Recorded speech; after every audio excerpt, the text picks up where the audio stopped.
The theory video that says Oda's been lying to us in a good way. What if the One Piece isn't a treasure, Emu isn't a king, and the map of the world is literally propaganda?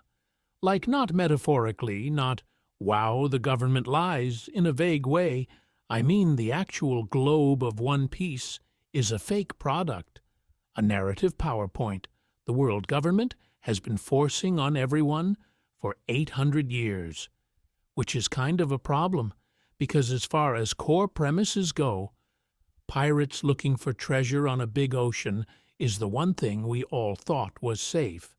And to be fair, Eiichiro Oda is one of the most successful storytellers in human history, which means if we're all wrong about the basic setup, that's probably on purpose. This video is our 2-hour attempt to prove that the wildest One Piece theories aren't just about what happens next. They actually rewrite what we thought was happening back in Chapter 1.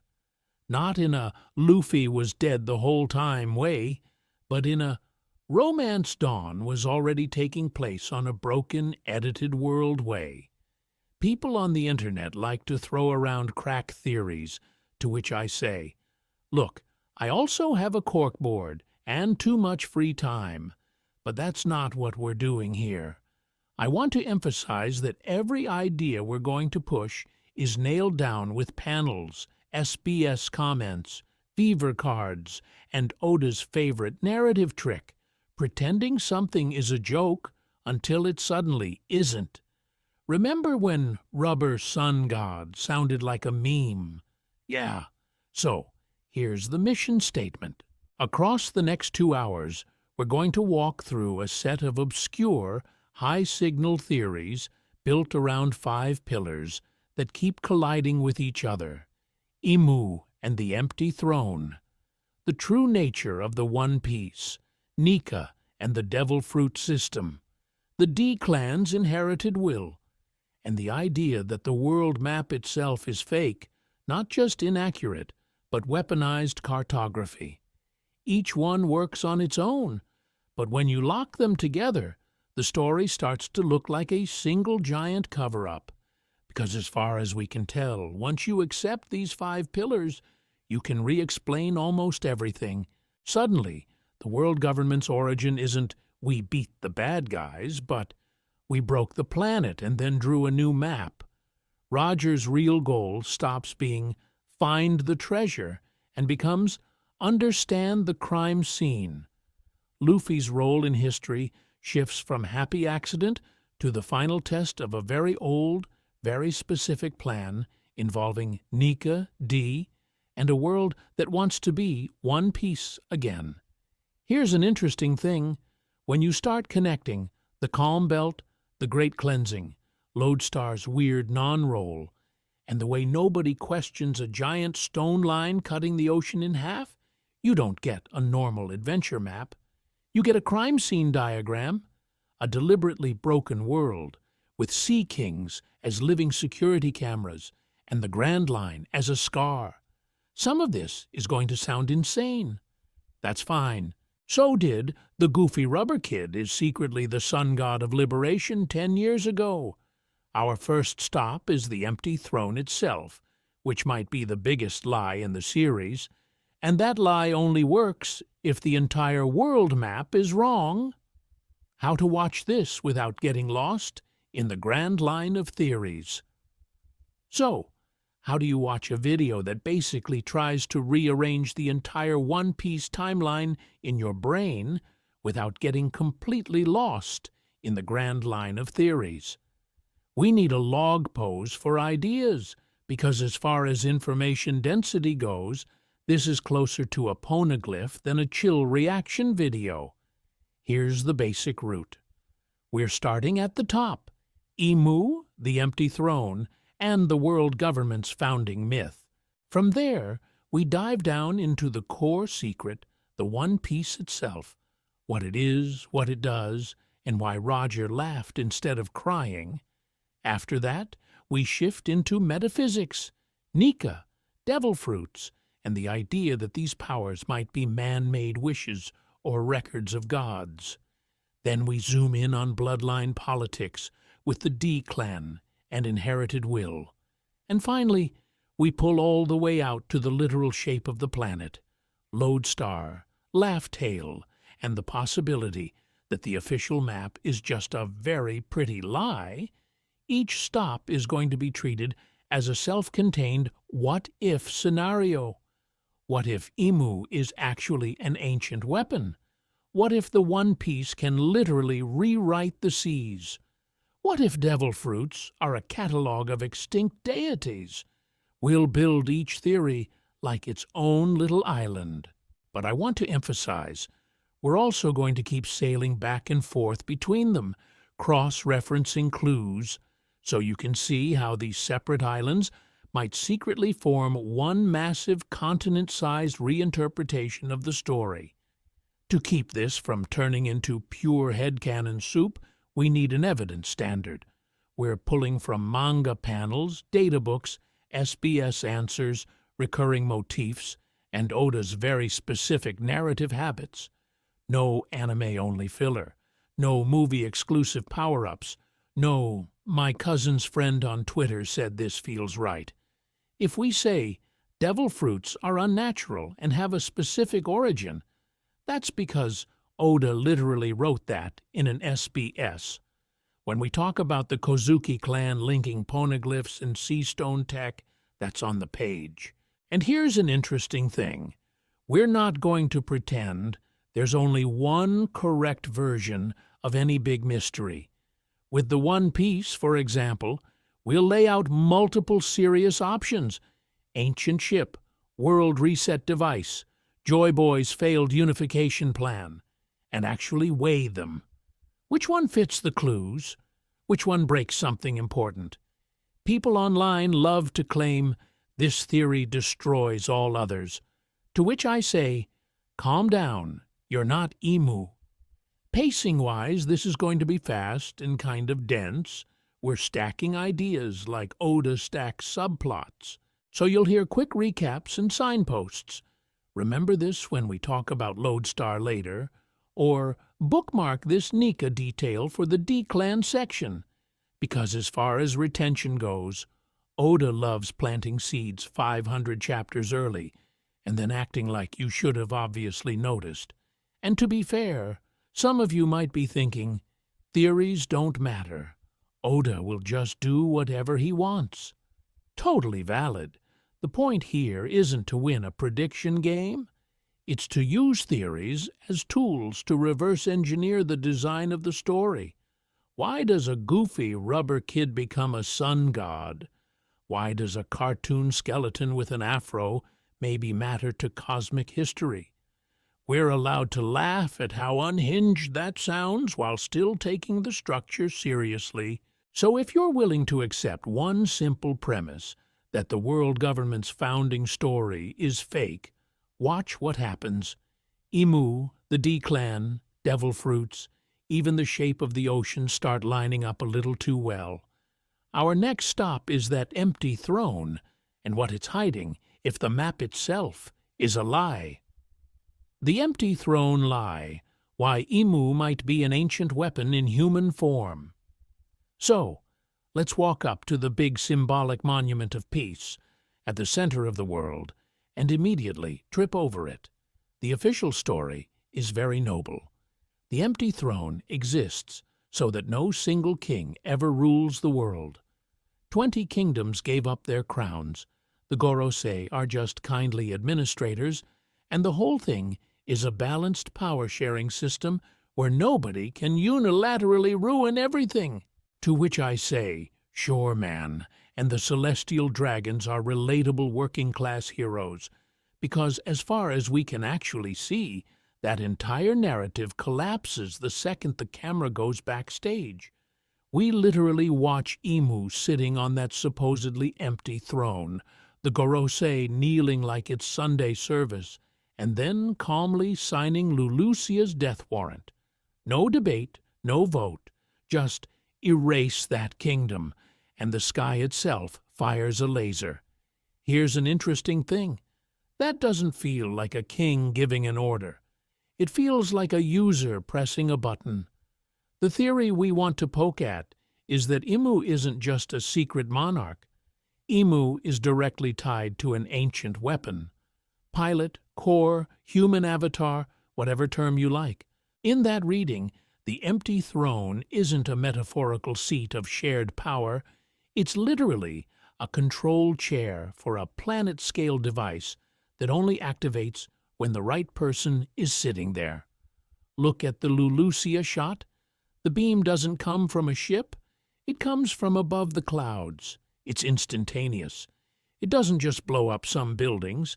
It redraws the map, like a chunk of the world's SAV file got corrupted.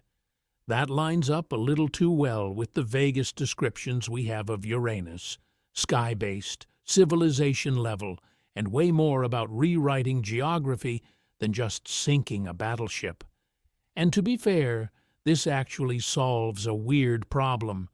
How do the supposedly post-war 20 kings build a god laser when most modern nations can barely manage pacifistas? They probably didn't. The cleaner version is the ancient kingdom made the ultimate weapon. Imu was its chosen operator, or even its human core. And when the Alliance won, they stole the system instead of scrapping it.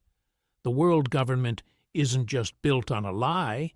It's built on hijacked void century tech with the original admin account still logged in. I want to emphasize the symbolism here because Oda is obnoxiously consistent with this stuff. An empty throne that is secretly occupied mirrors an empty century that is secretly full of erased history. The visual rhyme is too neat. You sit on a lie to operate a weapon that made the lie possible in the first place. Now, plug the great cleansing into that. If Imu is bound to this weapon, those periodic cleansings aren't just political purges, they're maintenance cycles. System resets. Delete a kingdom here, prune a bloodline there, keep the world map and its power balance inside parameters, which raises a bigger question we're not ready to answer yet. If the throne is actually a weapons seat, what is the world government really defending? And how does that collide with the true nature of the One Piece waiting at the end of the map they broke? Imu the Immortal, the survivor who watched history. Get deleted. So if the empty throne is secretly a weapons chair, the next cursed question is, who keeps sitting in it for 800 years without getting a backache? Because as far as we can tell, the world keeps changing, but the person ordering those system resets feels weirdly consistent. Here's an interesting thing. One Piece already has a canon immortality button. Law's Ope Ope no Mi with the perennial youth operation. A surgery so busted the world government was willing to drop 5 billion berries on it back in Dressrosa. That's not pocket change. That's we will literally buy a new timeline money. And the catch is brutal. The doctor dies to grant someone else eternal youth. Fans usually treat that as a cool hypothetical, to which I say, mate, in a world this stingy with exposition, Oda does not invent a human sacrifice immortality hack just to leave it in the brochure. The much scarier reading is that the perennial youth operation has already been used, not on some random noble but on Aimu or on the original person Imu is standing in for. Look at the timeline mess. The world government is over 800 years old, but its ideology feels like it was patched last Tuesday. Same symbols, same gods versus insects rhetoric, same obsession with erasing one specific century. Real institutions mutate. They split, reform, get new logos, do a rebrand with a cringe slogan. This one feels curated, like somebody is personally maintaining version 1.0 of their trauma. Now imagine Imu as that someone, a void century survivor who never got to log out. Maybe the last ruler of the ancient kingdom, maybe a scientist who helped build the original weapons. They either betrayed their people and switched sides, or were captured and repurposed by the 20 kings as living admin access. You know all the tech and secrets we're scared of? Cool. You're not allowed to die now. That's not just tyranny. That's a hostage situation stretched across 8 centuries. Suddenly, the Great Cleansing stops being purely political.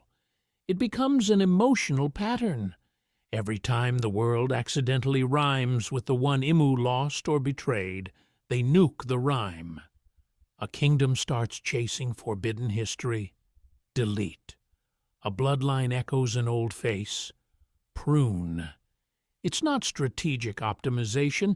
It's an immortal having the same panic attack over and over and weaponizing an entire system to make the feeling go away. And to be fair, the manga keeps staging Imu like someone seeing ghosts. The silhouette gliding through that garden full of butterflies. Classic imagery for souls, metamorphoses, things that refuse to stay dead. The way Imu handles those bounty posters and photos of Luffy, Vivi, Shirahoshi. It doesn't read like new threats identified. It reads like, oh no, this type again. As if Joy Boy, Poseidon, the ancient kingdom's princess archetype keep respawning in slightly different save files, which is where the D-clan slides in like a software bug the dev can't patch out. If Imu is the immortal witness, the D-bearers are the recurring error message, inherited wills that keep slipping through every reset. Garp, Roger, Luffy, Law, Blackbeard, they don't agree on morality, but they all refuse the gods versus insects script. I want to emphasize that from Imu's perspective, they're not individuals. They're the same glitch reappearing with different hairstyles. So if the world government is really the long, slow weaponization of one person's guilt and fear, what happens when that finally collides with someone who laughs at history instead of erasing it? Next, we need to talk about Joy Boy, Roger, and why the One Piece itself might be the first object in the series that refuses to be reset. The Great Cleansing as a system. Reset erasing worlds, not just people. So when the Gorosei toss out Great Cleansing, like they're talking about spring cleaning and not mass deletion of existence, that's our first red flag. You don't use that kind of language casually unless it's a thing you've done before, a protocol, a button you know exactly where to find. And to be fair, the way they say it is weirdly bureaucratic. It's not launch the ultimate weapon. It might be time for another great cleansing. Another. As in, this is item 3 on the apocalypse checklist, right after update the bounty posters. That tone is doing a lot of heavy lifting, because as far as vibe goes, it feels less like a war decision and more like an admin task on a cursed operating system. Here's an interesting thing. Lulusia. That island isn't just blown up, it's uninstalled. The sky goes nightmare mode. Imu draws on a map, beams fall, and after that, Lulusia is gone from official charts, radio chatter, government reports. It's treated like a glitch that got patched out of the software.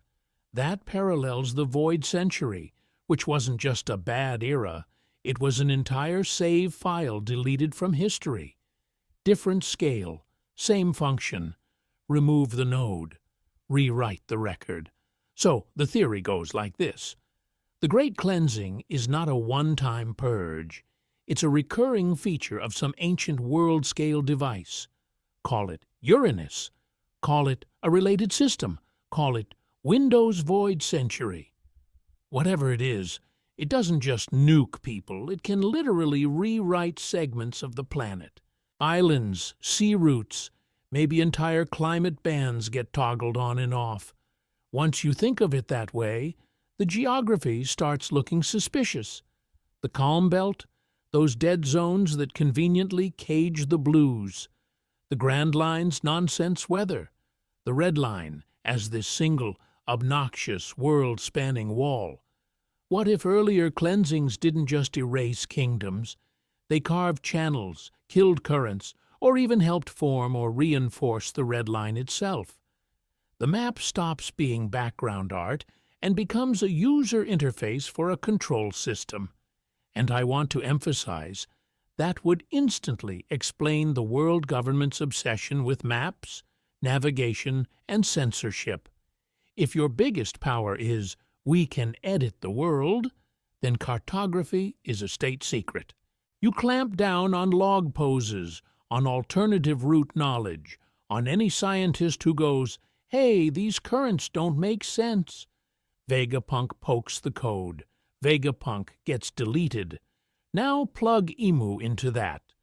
An immortal custodian of the reset device doesn't see nations and bloodlines. They see error messages.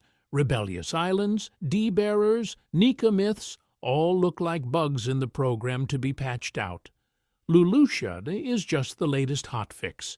And if the world has been edited multiple times, Lodestar and Laughtail suddenly feel like leftovers from an older build of the planet.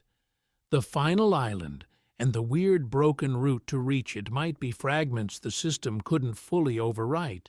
So if the Great Cleansing is basically the reset button, what did the original version of the world look like? And is the One Piece meant to restore that world, or hit overwrite one last time with Joy Boy's patch notes? The world government origin story that makes the 20 kings the real villains. So, if the Great Cleansing is the reset button, then the people who built the current operating system of the world are basically the ones who bricked the original hardware, which brings us to the world government's origin story. And I want to emphasize, this thing reads like propaganda written by a guy in a cape. The canon myth is simple. 800 years ago, 20 heroic kings united against a dangerous ancient kingdom. They win, they erase it, they build Maria Joie on the red line, stab their swords around an empty throne to show no one rules alone, and their descendants float around in fishbowls as celestial dragons. One royal family, Alabasta, nobly refuses to move to the Holy Land and stays on the surface. It's the official textbook version of "We defeated the evil empire and created world peace." To which I say, when has One Piece ever told you to trust a textbook written by nobles? Because as far as the actual clues go, the story looks completely inverted. What if the ancient kingdom wasn't the threat, but the upgrade? A more advanced civilization trying to dismantle a broken world system. And the 20 kings were the reactionary coalition that stole their tools and hit factory reset on history. Here's an interesting thing. If you're the bad guys trying to hide your crimes, you don't leave indestructible receipts all over the planet. Yet the poneglyphs exist, created by the Kozuki, scattered from Alabasta to Skypiea to Fishman Island. They literally broadcast the ancient kingdom's research, alliances, and a weapon big enough to shake the seas. That's not a cover-up. That's whistleblowing with extra steps. And then you look at the celestial dragons. Supposedly the descendants of those heroes, they are, without exaggeration, the most morally repulsive group in the series. Human hunting, slavery, casual genocide speedruns. Oda is not exactly subtle about who he thinks the real villains are. The myth says saviors of the world. The story shows intergenerational war criminals with drip. So how did they win? The Imu theory says the 20 kings either captured someone like Imu, an immortal survivor tied to an ancient weapon, or cut a deal. In exchange for survival or control, Imu helps them lock the planet into a new, more controllable configuration. Red line intact, seas fragmented, void century scrubbed. The Great Cleansing we see now is just the scheduled maintenance cycle on that original erasure. Reread the empty throne ceremony under that lens. Those 20 swords aren't a promise of equality. They're trophies. Each blade points at the seat of stolen power, a quiet flex that says, "We killed the real king, and now nobody sits here unless we say so." And if those kings rewrote the whole script, then the will of D might be the last surviving threads of the people they overthrew. Royalty, scientists, revolutionaries, whose job is to finish the update the ancient kingdom started. Which raises the next problem. What kind of world were they actually trying to install? The One Piece is not treasure. Why Roger laughed at the end of the world. What kind of world were they actually trying to install?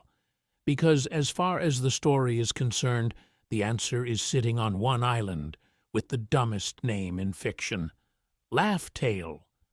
We know the broad beats. Roger's crew does the Pokemon side quest, collects all the poneglyph data, reaches the final island, learns literally everything about the Void Century, Joy Boy, and the One Piece, and they don't crown a king, don't start a holy war, don't even steal anything. They just stand there and crack up, which, if the prize is big pile of gold or ancient nuke ship, is kind of a weird reaction, right? People still say, well, maybe Roger just thought it was funny that the treasure was so huge, to which I say, if you laugh that hard at a bank account, you need therapy, not a pirate crew. Gold doesn't explain that very specific laugh. Ancient tech doesn't either. This isn't, ha ha ha, cool gadget. It's that full body, oh my God, the universe is a joke and the punchline is me laugh. Here's an interesting thing. Right after that, Roger calls himself too early. That line basically kills the "it's just treasure" theory on impact. If the One Piece were a static prize, timing wouldn't matter. You grab it, you win. But he realizes the thing at the end of the world is a mechanism, a plan, a whole system that only boots up when certain conditions are met. Wrong era, wrong sea, wrong protagonist. So what kind of mechanism are we talking about?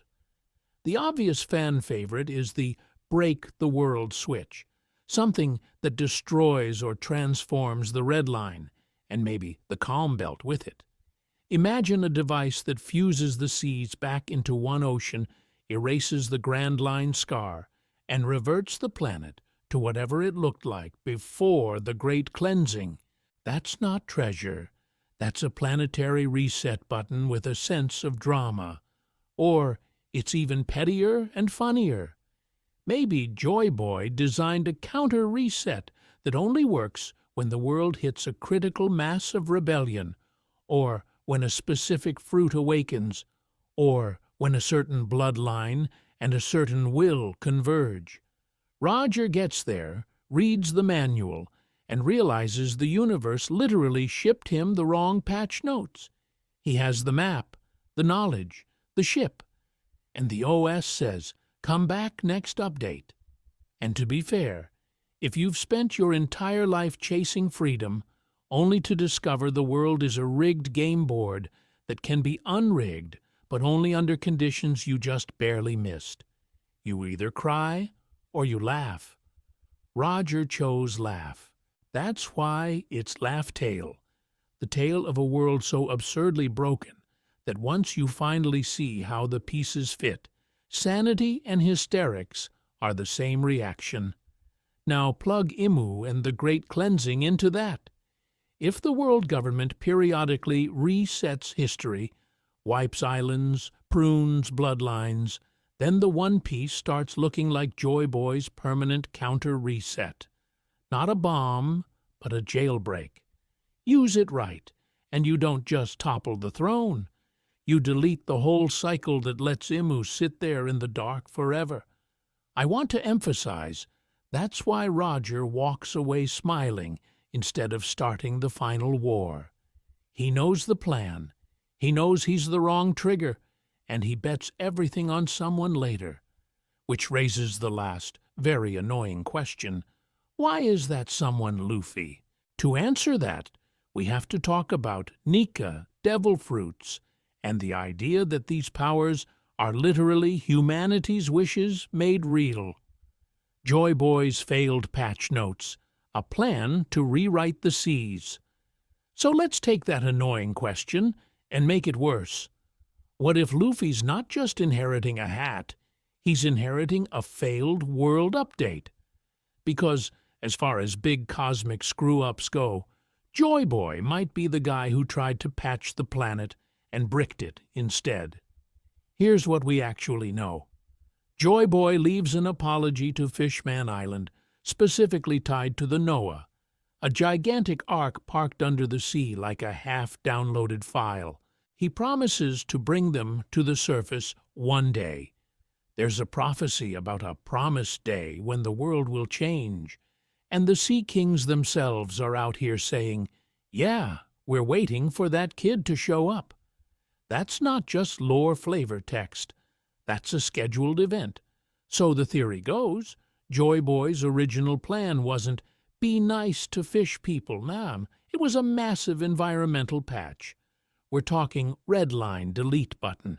Unite all the seas, remove the racist geography where fish folk and mermaids get shoved under a rock, and reset the map that Imu and the 20 Kings are obsessively protecting. The current world layout already feels artificial. The red line and the calm belt cut the globe into awkward server shards. That looks less like nature and more like someone rage partitioned the planet after losing a war. And here's an interesting thing. Noah plus Sea Kings looks way too coordinated for random fantasy nonsense. You've got a colossal ship built in the Void Century, too big for anyone alive to move, and then you have continent-sized Sea Kings literally saying, we were waiting to pull this thing. That's living infrastructure. That's an ancient global transport system wired into animal minds, probably keyed to a specific bloodline or fruit. Joy Boy isn't just a hero. He's a world designer running a migration protocol. So why did it fail? Easiest answer, the 20 Kings sabotaged the patch. Either the first great cleansing hit mid-update, or Imu captured whatever key component Joy Boy needed.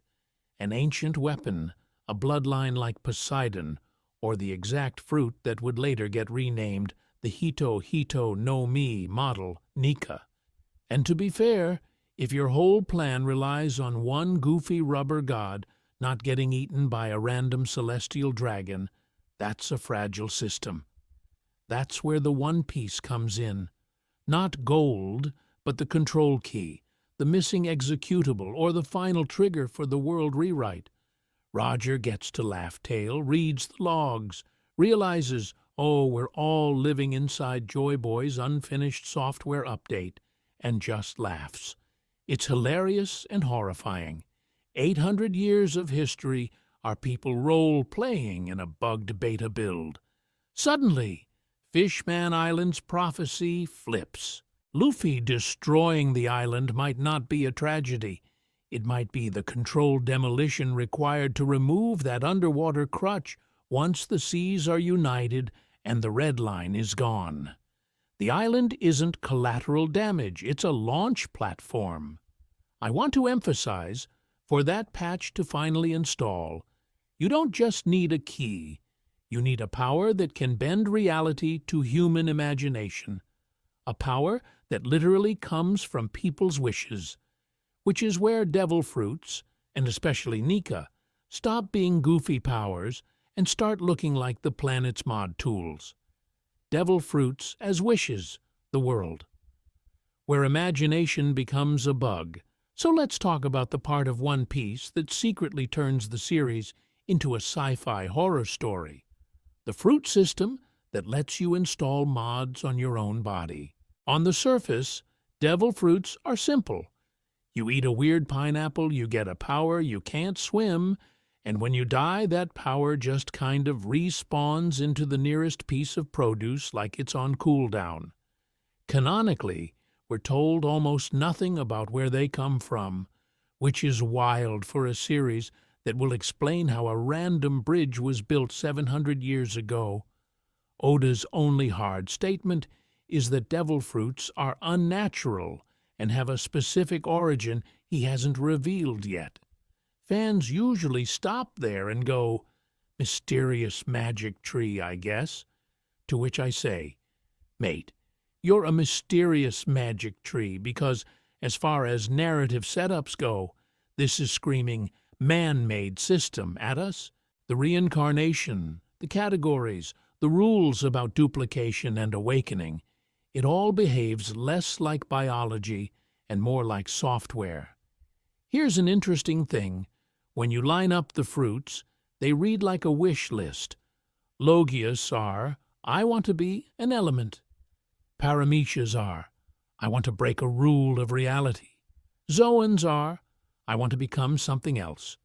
You've got classic human desires: fire control, ice control, flight, invisibility, immortality, adjacent stuff like laws op, freedom from pain like Big Mom ripping out lifespans, even I want my body to be rubber so I can never break.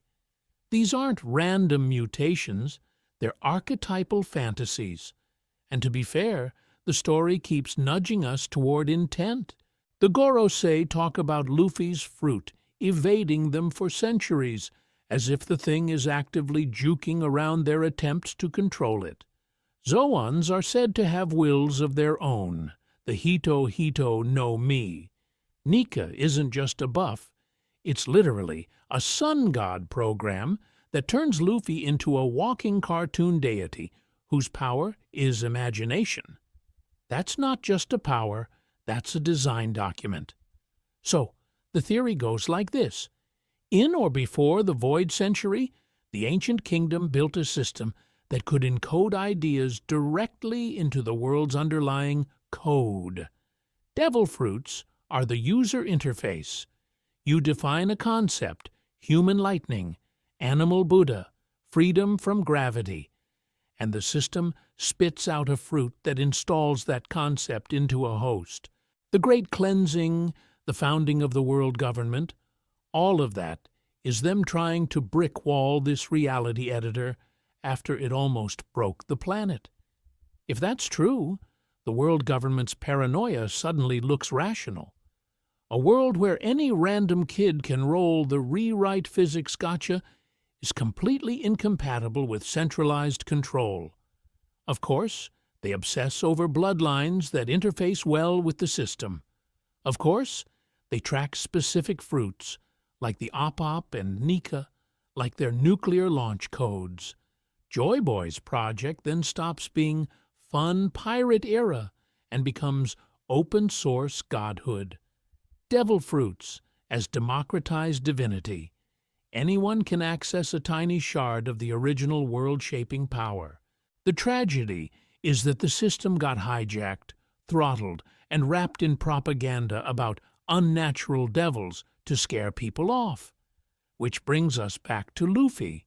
If fruits are wishes or gods in data form, Nika Awakening isn't just Gear 5 fan service, it's a suppressed deity or idea, joyful liberation, reality as play, literally rebooting itself into the story. And if the gods are coming back online, we need to ask, what kind of people were built to stand up to them in the first place? Nika as a redacted god. How Luffy's fruit rewrites history. So when Luffy hits Gear 5, this isn't just new form, new merch. This is a redacted god, glitching back into the source code of the story. The punchline of Wano is that the dumb rubber kid never ate a rubber fruit at all. He's been carrying around a mislabeled war crime. Quick recap, the Gorosei finally say the quiet part out loud. The Gomu Gomu no Mi is actually the Hito Hito no Mi model Nika, a mythical Zoan tied to a sun god of liberation. The world government has been hunting this thing for centuries, and somehow it just keeps slipping away. The elders literally complain that the fruit evades them, like it's speedrunning their security system. And here's an interesting thing. They talk about the fruit as if it has a will, not Luffy, the fruit. As far as in-universe science goes, that's insane. You don't say, "That pistol outsmarted me." You say that about a person. The Gorosei frame Nika's awakening as turning the user into the embodiment of freedom. That's not a power description, that's a bug report. That's the exact kind of entity you do not want running around inside your authoritarian OS. So Nika becomes this perfect example of a redacted god, a concept so dangerous that they didn't just ban the religion, they falsified the item description. They erased the name, buried the history, and slapped on the world's goofiest fake label, "Yeah, it's rubber, don't worry about it." And to be fair, it worked for 800 years, until it didn't. Because once Luffy awakens, his power stops obeying physics and starts obeying comedy. Rubber is no longer a material, it's a logic field. He grabs lightning like it's a prop. He turns the ground into rubber. He inflates Kaido's eyes out of his skull. Other people's bodies, the environment, even sound effects begin acting like they're inside Luffy's personal cartoon. He's not stretching. Reality is stretching around him. This is where the wishes theory plugs in beautifully. If devil fruits are records of gods or crystallized human desires, Nika feels like the collective wish for freedom and joy given form. The stronger your imagination and laughter, the harder you can bend the world. Luffy literally powers up by finding things funny. People say that's dumb, to which I say, yes, that's the point. It's dumb as a weapon of mass deconstruction. And that's exactly why the government fears it more than a laser fruit. You can plan around a beam. You cannot plan around whatever is funniest and most liberating right now. How do you strategize against a guy who can just decide the floor is a trampoline because it would be hilarious? Tie this back to Joy Boy and Roger, and it gets worse for them. If Nika is a reboot of an older liberation deity or social function, then Luffy isn't just inheriting a will. He's reactivating a censored feature of the world that Imu and the 20 Kings tried to delete. Joy Boy failed to install patch Joy Boy 1.0. Roger found the patch notes and laughed. And Luffy is finally hitting update. And I want to emphasize that idea of inherited functions doesn't stop at fruits. Some bloodlines look like they were coded from day one to oppose gods, the D-clan especially.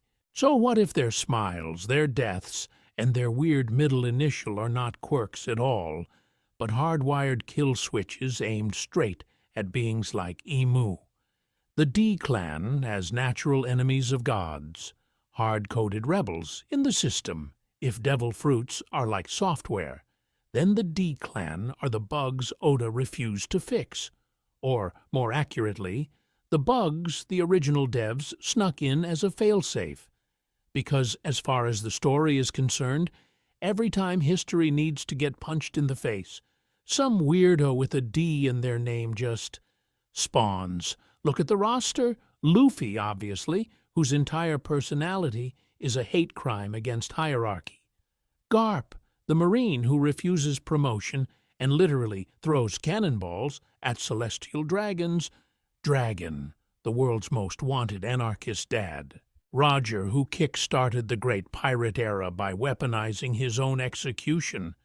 Ace, who dies turning Marineford into a global broadcast of failure.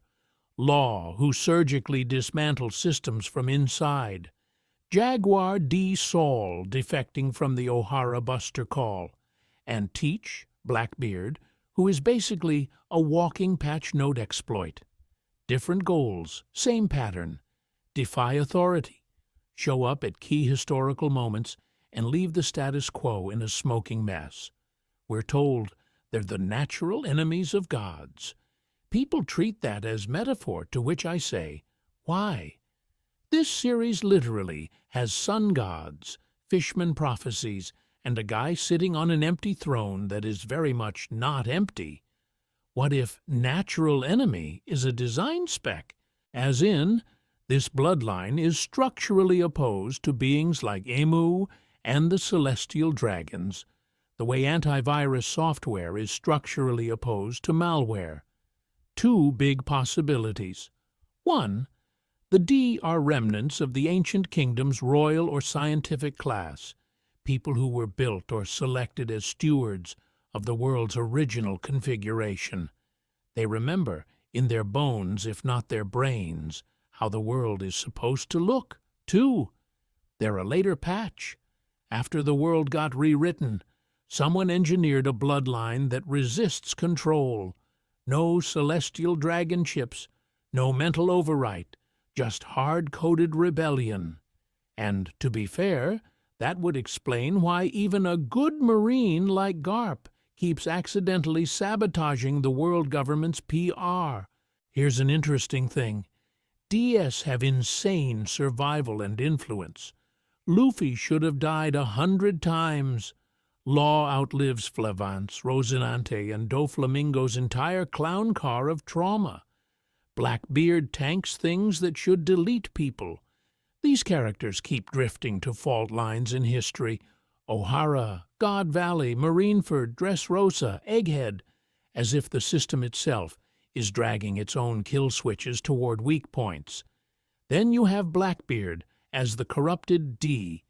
Same weird body, same destiny magnetism, but he uses the privileges of the lineage, multiple fruits, absurd luck, as tools of domination rather than liberation.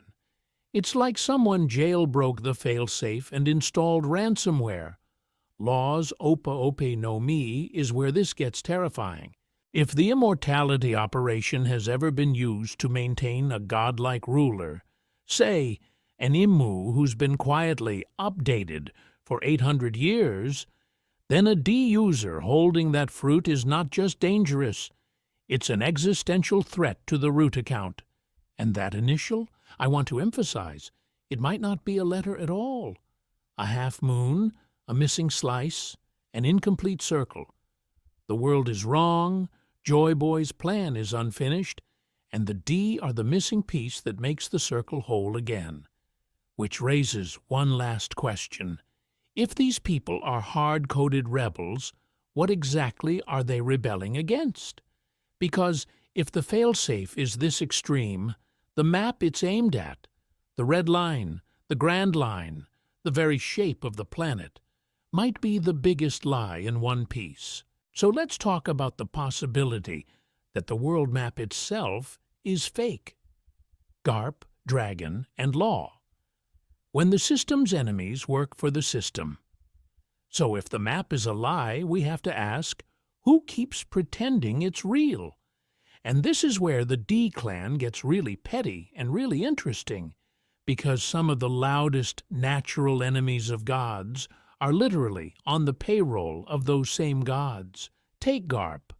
On paper, he's the world government's dream, hero of the Marines, Roger's rival, the guy you put on recruitment posters when you want children to emotionally imprint on propaganda. But here's an interesting thing. This man spends his entire career hard-capped at vice admiral. They offer him admiral, the highest combat rank, multiple times, and he goes, "Nah, I'm good," and then throws cannonballs with his bare hands instead. People like to treat that as a goofy gag, to which I say, mate, you don't turn down godhood in this system without a reason, because as far as we can tell, becoming an admiral is basically signing a contract that your justice is now the celestial dragon's justice. You're not just fighting pirates, you're enforcing divine right. And Garp clearly wants no part of that. He'll wear the coat, he'll punch rocks, he'll train Kobe, but he will not sit on the same tier as a Kainu, the guy who literally melts civilians for schedule efficiency. I want to emphasize how weird that is for a shonen world. The D who is closest to institutional power is also the one instinctively refusing the final promotion that would make him a hand of God. Then we swing to Dragon, who takes the exact opposite route. Garp infiltrates, Dragon defects. He looks at the same system and goes, "Cool, I'm going to burn the whole thing down." He's not just anti-marine, he's anti-world government infrastructure. He targets Reverie, the Holy Land, the Celestial Dragons as a class. That lines up almost too well with the natural enemies of God's line. Dragon isn't vaguely mad at corruption. He's aiming at the priesthood, the empty throne, the people sitting on whatever void century secret turned the planet into a geopolitical escape room. And to be fair, you don't get world's worst criminal status for mild tax evasion. Law is the surgical version of this same impulse. He starts as a pirate, joins the warlord system, and then uses that badge to dismantle key organs of the world government's black market body. Doflamingo's rule over Dressrosa, Smile Production, Punk Hazard's Science Horror Lab. Who does that help? Kaido's enemies, sure, but also anyone who doesn't want the celestial dragons and Emu sitting on an army of artificial Zoans. So we get three strategies of the D-Will: Garp as infiltration, Dragon as open revolution, Law as targeted disruption. All different methods, same rotten core. And if you zoom out, it starts to look less like coincidence and more like design. If Ds are a built-in failsafe, you'd want them everywhere. Marines, pirates, revolutionaries, like antibodies circulating through every organ of the world's political body. Which raises the nastiest question yet. If they're antibodies, what disease are they reacting to? Because the answer might not just be corrupt nobles, it might be the planet itself. The Red Line, the Grand Line, Lodestar, Laugh Tale. Like the entire map is an infected scar, and Joy Boy's original treatment plan is still waiting at the end of the world. Lodestar, Laugh Tale, and the island that shouldn't exist. So let's talk about the island that kind of proves the map is lying to us. Lodestar Island is, on paper, the big finale. The log poses last stop. You follow the Grand Line's magnetic circus all the way to the end. The needles finally agree, and boom, Lodestar. Officially, this is where you learn about the poneglyphs, about an extra island called Laugh Tale, and the idea that the story you thought you were in was actually the tutorial. But here's an interesting thing. If Lodestar is the final island, why is the actual final island not on the system? Why does the log pose this supposedly complete navigation network that every pirate relies on? Just clock out and go, "Yeah, that's it, we're done. Good luck with the whole end of the world thing." It's like beating the last boss, rolling credits, and then the game quietly whispers, "Oh, by the way, the real ending is on a secret cartridge we buried somewhere." The usual explanation is, well, Laugh Tale is special, to which I say, so is literally every island on the Grand Line. The whole sea is a weather crime scene, but only here does the entire navigation system conveniently fail. That starts to feel less like mystery and more like design. Because as far as in-universe logic goes, Lodestar looks suspiciously like a decoy endpoint, a fake final destination baked into the planet's magnetic layout so that 99% of pirates hit the credits and never even realize there's New Game Plus. And to be fair, we already know the map is editable.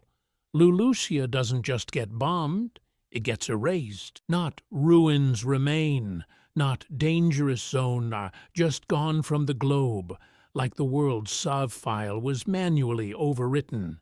If you can delete an island with Imu's great cleansing, What stops you from deleting routes, from bending currents, from quietly sabotaging the original navigation system and overlaying a fake one that dead ends at Lodestar? Roger's journey makes this way weirder. His crew reaches Lodestar, learns the name Laugh Tale, and then the log pose is useless. To keep going, they need poneglyphs, ancient scripts, and secret knowledge from a civilization the world government tried to exterminate. I want to emphasize how wild that is. The real path to the end of the world is not on the modern map at all. It's cached inside indestructible stone backups from the Void Century. So now the Grand Line's insane weather and currents stop feeling like quirky fantasy flavor and start feeling like side effects, like someone did large-scale geoengineering, cutting seas, raising barriers, shoving magnetic fields around, and the climate has been screaming ever since. The calm belts, the red line, the way routes converge and trap you in this long, thin loop. It all looks like a rigged dungeon. Lodestar is the boss door that got moved. The UI tells you, final stage here, but the real final boss is in a hidden debug room only accessible if you know the developer's cheat codes from 800 years ago. And if that sounds dramatic, just wait, because the next step is asking whether the red line and the calm belts themselves are artificial. If Lodestar is a fake finish line, what if the entire ocean we're sailing on is just the scar tissue covering Joy Boy's original world? The fake map of the world, red line and calm belt as man-made prison bars. So at this point, the series is basically looking at us and saying, what if the entire planet is a puzzle box? And to be fair, once you stare at the map for more than 5 seconds, it stops looking like a world and starts looking like level design. You've got one giant red scar running vertically around the globe, one cursed equator made of storms, and 2 do-not-enter zones of instant Sea King death. Let's lay it out. On paper, the One Piece world is simple. The red line is this massive, continent-sized ring of land wrapping the planet. The Grand Line is another ring, but horizontal, cutting across it. Where they intersect, you get places like Reverse Mountain and Maria Joie. Then, hugging the Grand Line on both sides, you have the calm belts, strips of ocean with no wind, no currents, just sea kings doing whatever the aquatic equivalent of get off my lawn is. It's dramatic, it's iconic, it's also kind of insane. Because as far as natural planets go, does this actually look like geology? Or does it look like somebody put a lock and chain around the oceans? Every sea is neatly quartered. Global travel is a nightmare unless you use the one sanctioned mountain ramp or the one government elevator through Maria Joie. This isn't a messy, chaotic world. It's a very clean prison layout with nautical flavor. Here's an interesting thing. If we accept ancient weapons and giant robot islands as canon tech, the idea that the red line was raised or reshaped stops sounding wild and starts sounding like Tuesday. Imagine someone in the Void Century taking an already existing landmass and cranking it up, reinforcing it with whatever Uranus-adjacent power they had, slicing the world's ocean into 4 controlled zones. You didn't just win the war, you literally repartitioned the planet.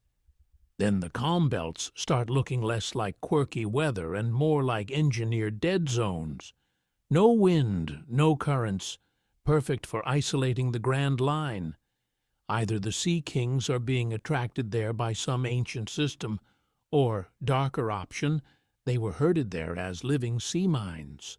People say, that's overthinking it, to which I say, the same series gave us weather-controlling snakes and dial-powered jetpacks. This is not the line. I want to emphasize how Fishman Island blows this open. It's bolted under the red line, 10,000 meters down, with an explicit promise from Joy Boy and then Luffy to bring them to the surface. If you actually free them, you're not just relocating a city. You're talking about dismantling or transforming the red line itself. The map changes. Whole civilizations move from the basement to the lobby. Now plug in the Great Cleansing. If the current cleansing can erase islands in real time, what did earlier ones do? Each purge could quietly tweak sea routes, sink inconvenient land, reinforce parts of the red line. Every age of discovery might just be a new patch where the devs move the walls, which leads to the most cursed idea. The world map taught in schools is basically patch notes. It's not, here is the world, it's, here is the current version. If the map is fake and the planet is a cage, then the One Piece might not be a prize at the end of the maze at all.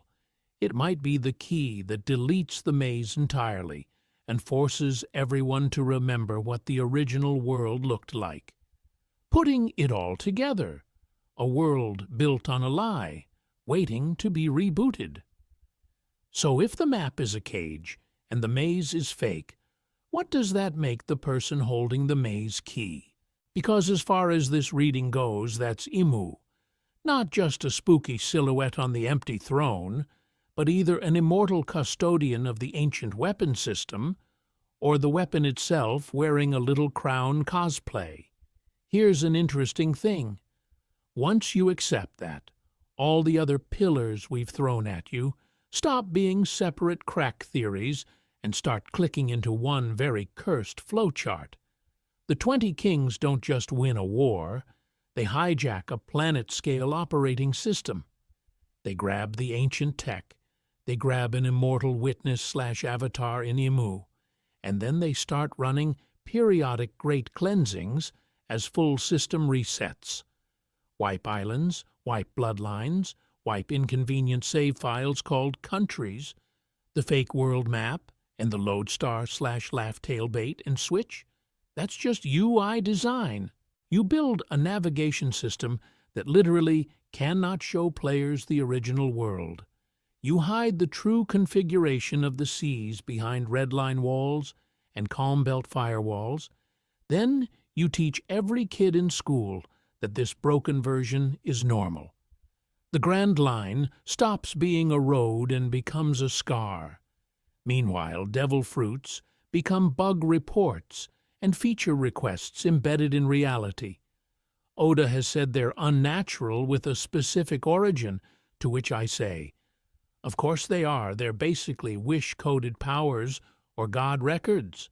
Every fruit is some ancient user going, what if I could stretch like rubber? Or, what if I could turn into a sun god?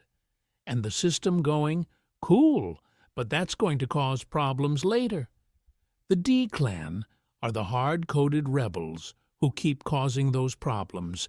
They're the ones whose wills don't fully reset when the patch notes drop. Joy Boy, in this version, is the original counter-programmer. He sees the hijacked system, tries to push a massive patch to reconnect the seas, fails, and leaves behind two things: the One Piece as the world-changing mechanism, and the Poneglyph network as documentation, plus installation guide. The Kozuki literally carved the README file into indestructible stone because they know another cleansing is coming. Centuries later, Roger is the first modern user who actually reads the documentation front to back. He reaches Laugh-Tail, sees the original design doc for the world, realizes how hilariously broken the current patch is, and laughs.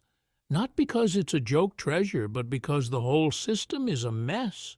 And his response is, okay, I can't press this button with my lifespan, so I'm going to open the beta. The great age of piracy becomes a distributed search for the right successor, which drops us onto Luffy, a D carrying the rebooted Nika fruit that literally resurrects a suppressed sun god process, sailing across a fake map toward a hidden final island, unconsciously reenacting Joy Boy's plan, but with the exact power needed to finish the install. And, to be fair, none of this actually contradicts canon events. It just treats them as symptoms of a deeper design, which is kind of Oda's whole thing. From here, we're going to rewind and stress test each pillar. Different Imu models, different One Piece mechanisms, different Devil Fruit origin stories, and what each version would mean for the ending. Because if the One Piece is a button that rewrites the world, what kind of world would Luffy actually create? Answering that is going to drag us into some of the strangest, most obscure corners of One Piece lore. The One Piece isn't a treasure, it's a trigger. So if the One Piece is a button that rewrites the world, we kind of have to ask the rude question, why is everyone still talking about gold coins? And friendship speeches like this is a JRPG side quest. The standard fan menu is always the same. It's either a giant pile of treasure, a big Rio poneglyph history dump, or the real One Piece was the friends we made along the way. To which I say, that last one makes Roger look like the world's most overqualified Instagram influencer. Because as far as the actual story goes, Roger's behavior at Laugh Tale quietly nukes all three of those readings.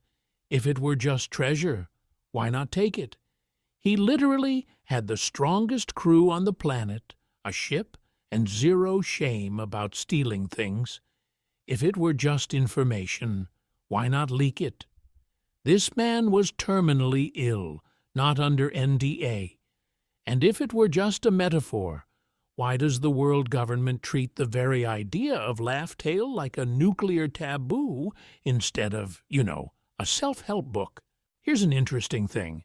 The one model that actually fits Roger's laugh and his decision not to act is that the One Piece isn't loot or lore, it's a trigger. A device, a condition, a world-scale switch that only activates under very specific circumstances. Wrong person, nothing. Wrong timing, catastrophe. Right Joy Boy successor, right era, right configuration of other pieces in the system. Planet goes click. Once you look at it like that, suddenly all the weird background infrastructure stops being a random mess and starts looking like wiring. The Sea Kings talking about waiting for a promised day.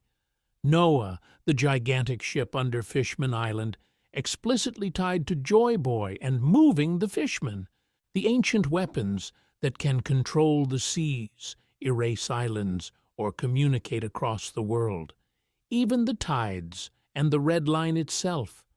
The popular Unite the Seas theory basically says the planet is in a locked configuration, and the One Piece is the final key that lets you literally rearrange the map. And I want to emphasize, this makes the Void Century taboo way scarier. The world government doesn't just fear people knowing the truth, they fear someone being able to use the truth. The poneglyphs, the ancient weapons, the D-Clan, the Kozuki tech, devil fruits, as man-made wishes. Those aren't trivia, those are components. The One Piece at Laugh Tale isn't the whole machine, it's the last piece you plug in when everything else is in place. Which circles back to Roger. He and Odin read the poneglyphs, saw the completed diagram, realized, oh, we're early. No awakened Nika, no global pirate era to shake loose the other parts, no Luffy-shaped chaos engine. So instead of pressing the button and probably soft-locking humanity, Roger weaponizes information just enough to start the Great Pirate Era and force the world to gather the missing pieces. And if Laugh Tale is the control room, that means whoever reaches it next isn't just claiming a prize. They're standing in front of the panel Roger refused to touch. The real question is, what setting is Luffy going to pick when the world finally hands him the switch? Laugh Tale as a control room, not a treasure vault. So when we say Luffy is going to flip the switch, we kind of need to ask, flip what, exactly? Because as far as the actual series goes, Oda keeps drawing this thing like the planet itself has a settings menu. Let's start with the name, Laugh Tale. Fandom usually runs with the Roger heard the funniest joke in history angle, to which I say, sure, if your sense of humor includes genocide and tectonic war crimes. The Japanese Raftel to Laugh Tale retcon is doing double duty. It's the funny story, but it's also the tale that finally makes the entire world map make sense.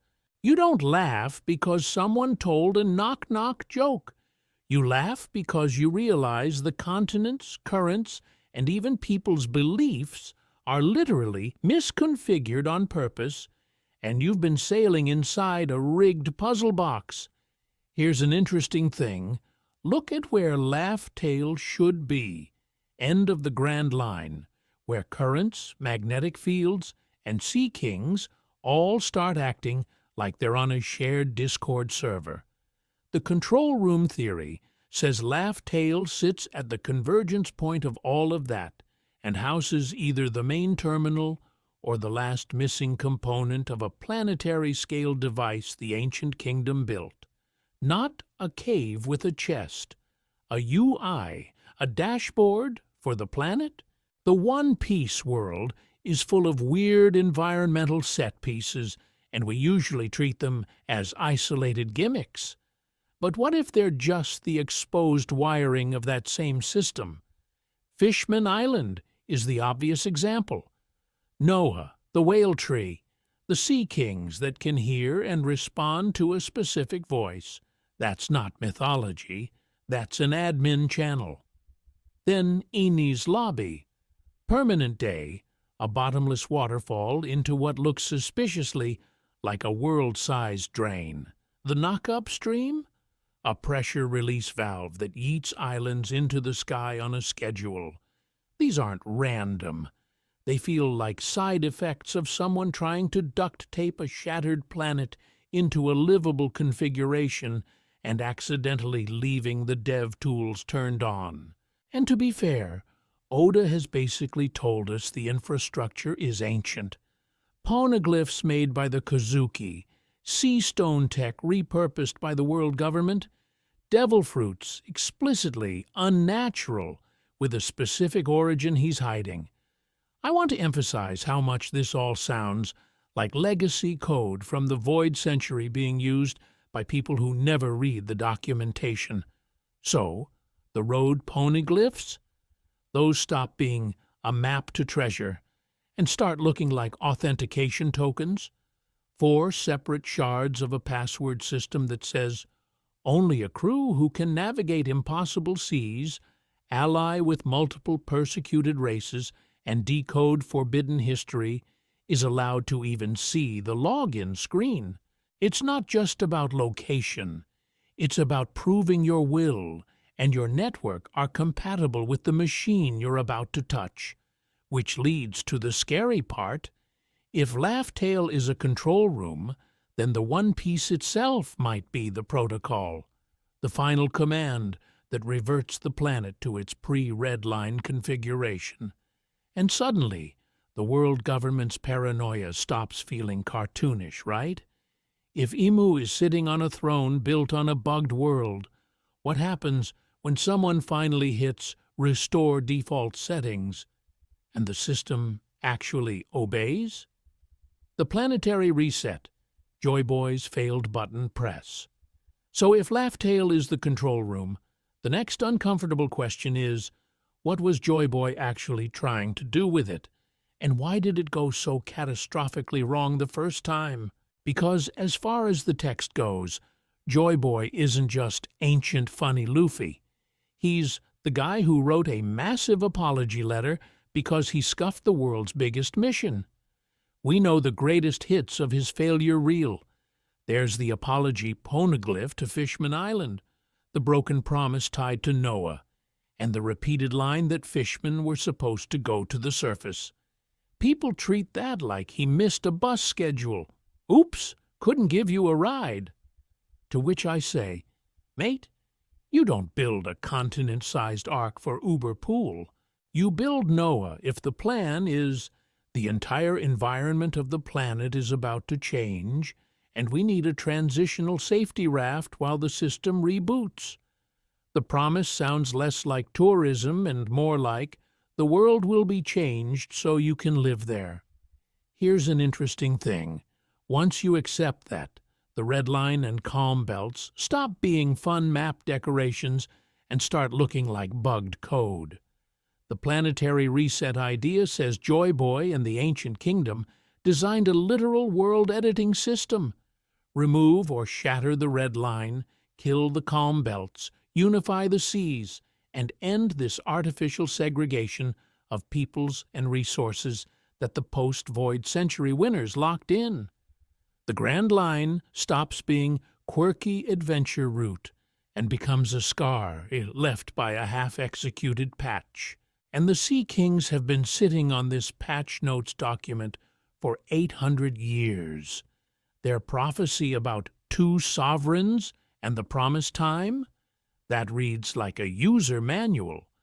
The system needs a land-based king, Joy Boy's successor, the Nika type who can actually press the big stupid button, and a sea-based counterpart, Poseidon, currently Shirahoshi, who commands the literal living infrastructure, the Sea Kings that move Noah and maybe stabilize the oceans during the reset.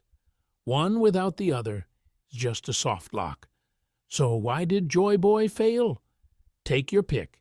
Betrayal inside the Ancient Kingdom, Imu pulling some emergency override, one or more ancient weapons not fully built, or the timing missing a specific astronomical or tidal cycle. Oda keeps it vague, and to be fair, that's kind of the point. We're meant to feel this pattern of almost, but not yet. The button got half-pressed, the world half rewritten, and now everyone is living in the cursed in-between state. Roger shows up, reads the logs, and realizes the worst possible thing. The mechanism works, but the clock is wrong. Poseidon hasn't been born. The right Nika fruit user doesn't exist. The stars don't line up, whatever the condition is. He could try to force the reset, but that's how you get dark future timelines where the Straw Hats become fascists and warships. So instead he laughs, names the island, and decides to start a chain reaction of pirates and D-carriers until the next Joy Boy actually can finish the process. Which raises the real horror.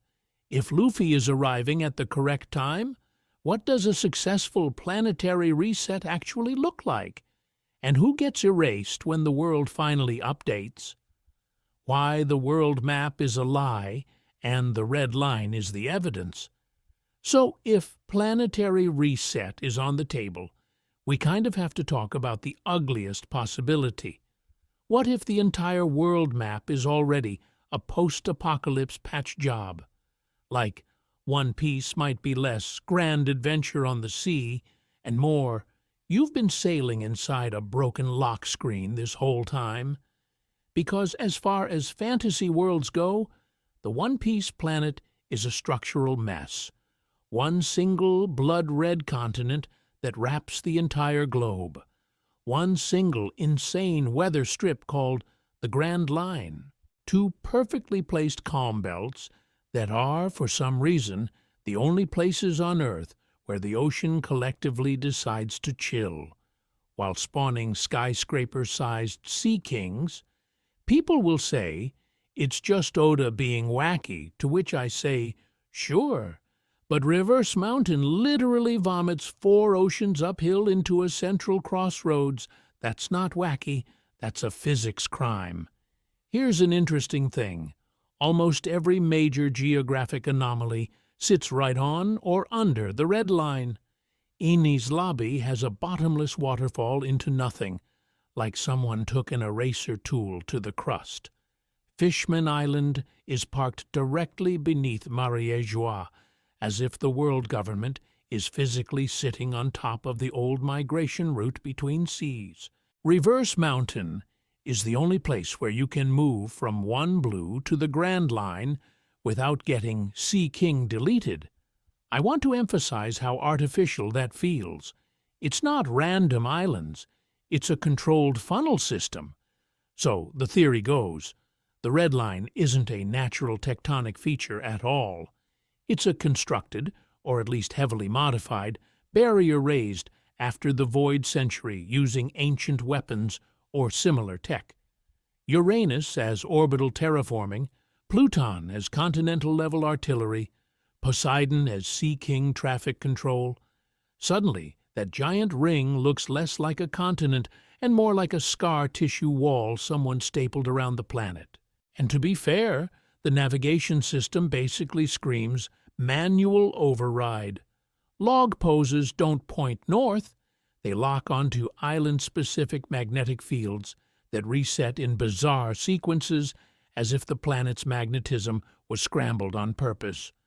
Lodestar is supposedly the final island, but the needle freaks out there like the map itself is glitching and saying, "You're not supposed to keep going."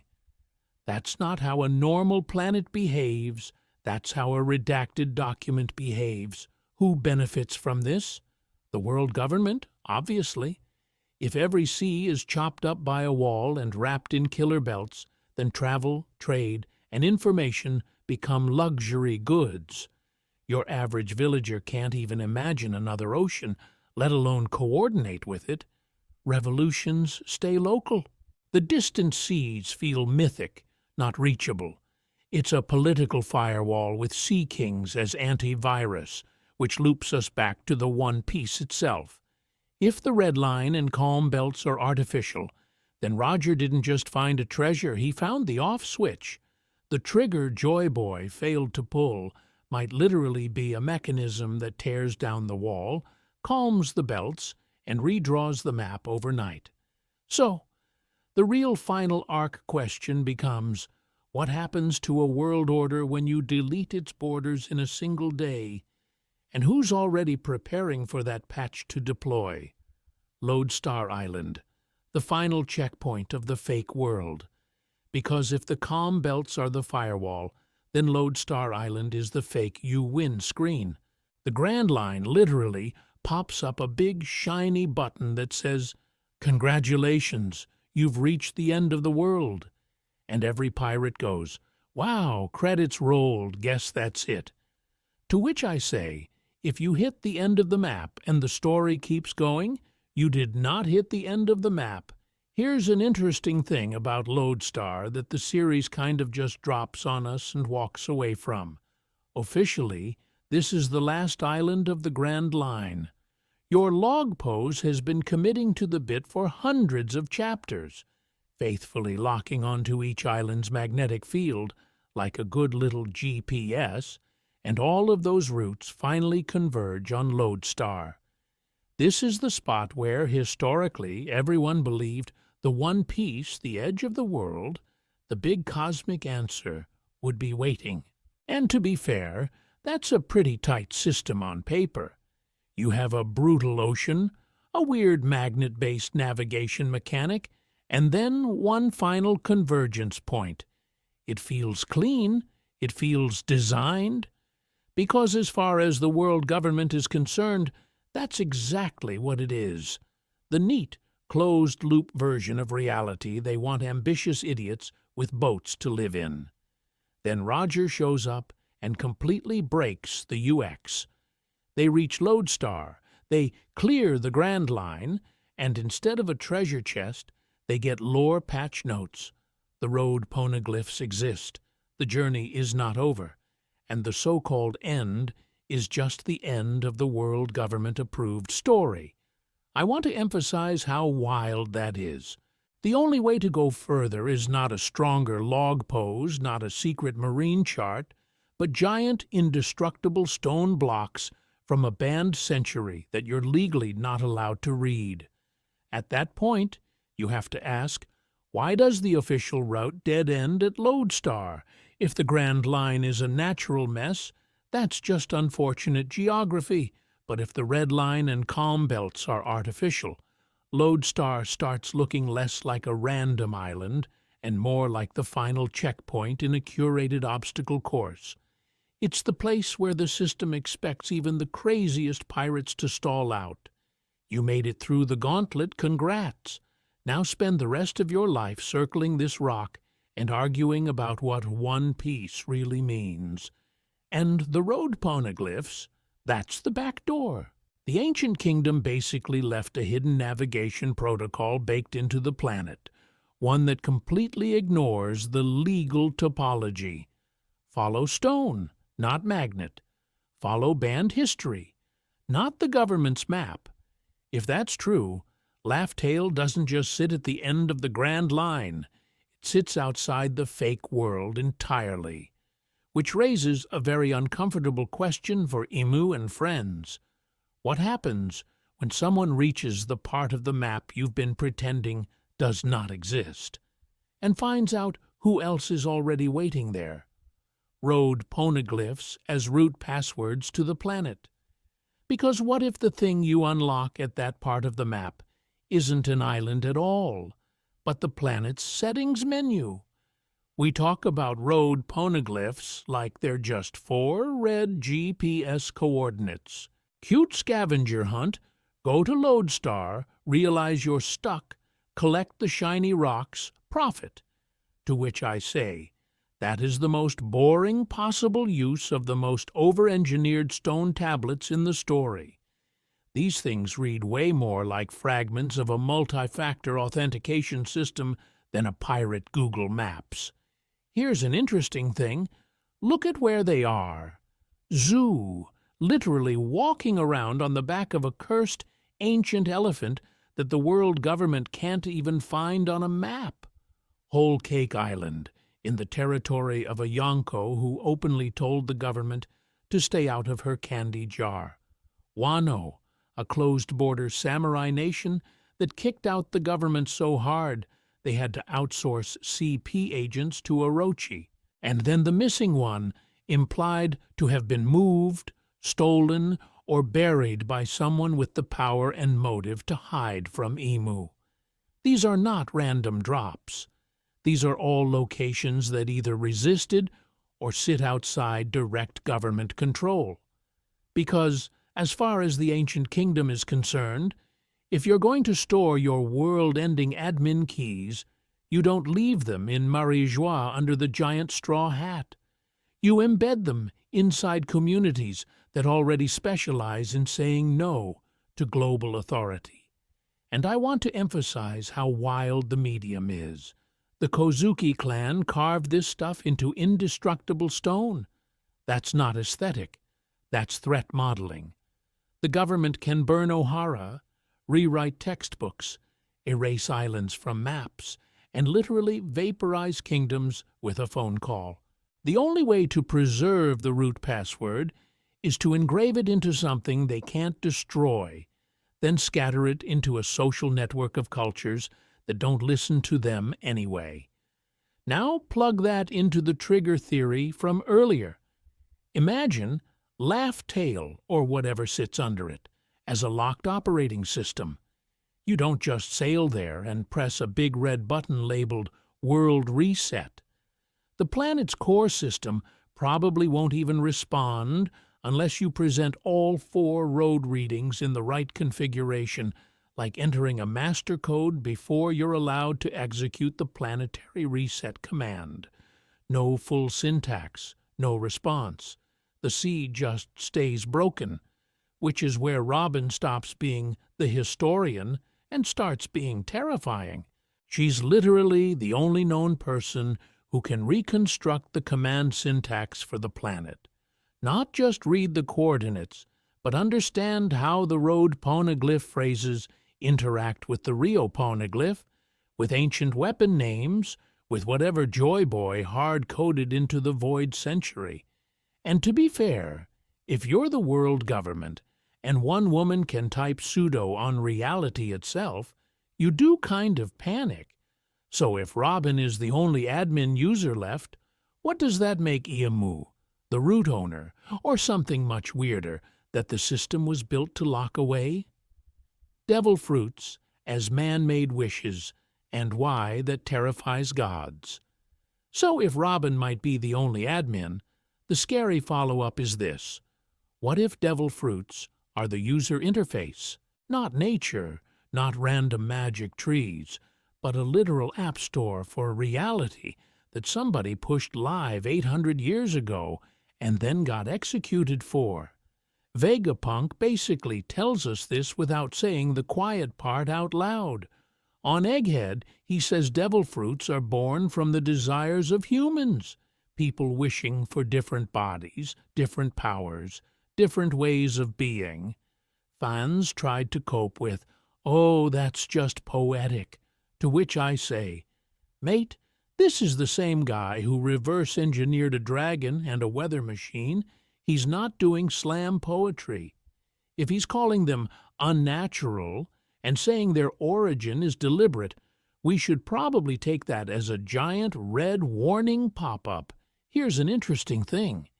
If we treat each fruit as a man-made wish, the whole system suddenly snaps into focus. The Gomu Gomu isn't rubber powers because funny cartoon man. It's a packaged concept. Elasticity, impact redirection, cartoon physics. The Yami Yami is the concept of gravity and absence, the ability to say no to other powers. The Ope Ope is a surgical rewrite tool. These aren't just elements. They're tiny, reproducible rule edits. Eat this, and you are now licensed to break one specific law of the universe on demand, which is adorable. Until you remember, this is a world with self-proclaimed gods, because, as far as Imu and the celestial dragons are concerned, miracles are supposed to be a monopoly. Only the gods get to summon meteors, erase islands, or live forever in some creepy garden room. If some ancient kingdom nerds built a distributed miracle system where any random kid from East Blue can punch lightning or warp souls, that absolutely wrecks the entire theology of Mary Joyce. You can't sell divine right when the guy mopping the floor might wake up with the soul fruit tomorrow. And then we hit the curse of the sea, which feels less like a fairy tale and more like DRM. The moment you interface with a fruit, the world itself rejects you. You sink. You can't swim. The ocean hates your guts. That reads like either a built-in limiter. Fine, you can bend reality, but good luck surviving a storm, or a side effect of plugging into some deeper planetary system Joy Boy and friends were messing with. Devil fruit users are kind of out of sync with the current artificial configuration of the world, and the sea, being the original operating system, just blue screens them on contact. I want to emphasize how wild this gets with mythical Zoans. Those aren't just you turn into a cool animal, they're concept animals. Nika, the sun god, isn't a costume Luffy wears. The fruit is a vessel that reinstalls a deleted archetype. Suddenly, it's not just stretchy man is special. It's someone tried to uninstall joy itself, and the fruit quietly re-downloads it into a rubber idiot. And if one fruit can resurrect a god, the world government literally erased from history. How many other myths are just waiting for a compatible host to log back in? Nika's fruit as a historical rewrite, not just a power-up, and the world government took one look at that rubber idiot re-downloading joy and basically went, okay, uninstall the entire app store. Because, as far as red flags go, having to erase the literal name of a god from history is not subtle. That's not, oh, this was a controversial religion. That's, if anyone even remembers this word, the operating system might reboot. So let's recap the mess. We thought Luffy had the Gomu Gomu no Mi, fun bouncy punch man, great for merch. Then we're told, actually no, This is the Hito Hito no Mi model Nika, a mythical zoan tied to a sun god whose existence has been surgically removed from books, stories, and even Robin's brain space. You know how hard it is to hide something from the one woman who speedruns archaeology. If they had to bury Nika that deep, what were they really afraid of? The power or the idea? Here's an interesting thing about mythical Zoans. They don't behave like regular animal cosplay. Sengoku doesn't just turn into generic Big Buddha. He becomes a walking, glowing metaphor for marine-sanctioned salvation. Marco isn't just a bird.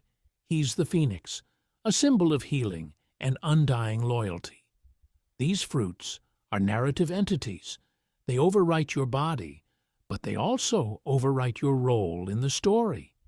You stop being a guy who ate a fruit and start being the embodiment of a belief system with a punchable face. So, when Luffy awakens Nika, it's not just Toon Force DLC, it's historical rollback. The moment he starts laughing and warping reality, Nika is no longer a banned concept. Nika is empirically real again. Every Den Den Mushi broadcast of Gear 5 is basically a mass firmware update. Hey world, that god your rulers told you never existed? He's back, and he's doing the worm. The government didn't just lose a fruit, they lost control over what reality is allowed to be. And I want to emphasize, this is where the planetary system theories get scary. If the ancient kingdom built some world-scale device, call it the true One Piece, a climate engine, a sea-level reset button, whatever, that needs a Joy Boy/Nika user as its trigger, then the fruit is not a random power-up. It's the authentication token. No Nika, no login. Suddenly, the centuries-long hunt for one useless rubber fruit makes a lot of sense, to which I say, maybe Imu isn't hoarding power. They're hoarding the password. Which leads to the last piece of this section. When Luffy reaches Laugh Tale, it's not just a pirate with goofy punches showing up. It's the system-recognized avatar of Nika walking into the server room. What happens when the planet finally acknowledges its own admin account again? And what if someone else is already logged in? The D-Clan, natural enemies of gods, or default admin users.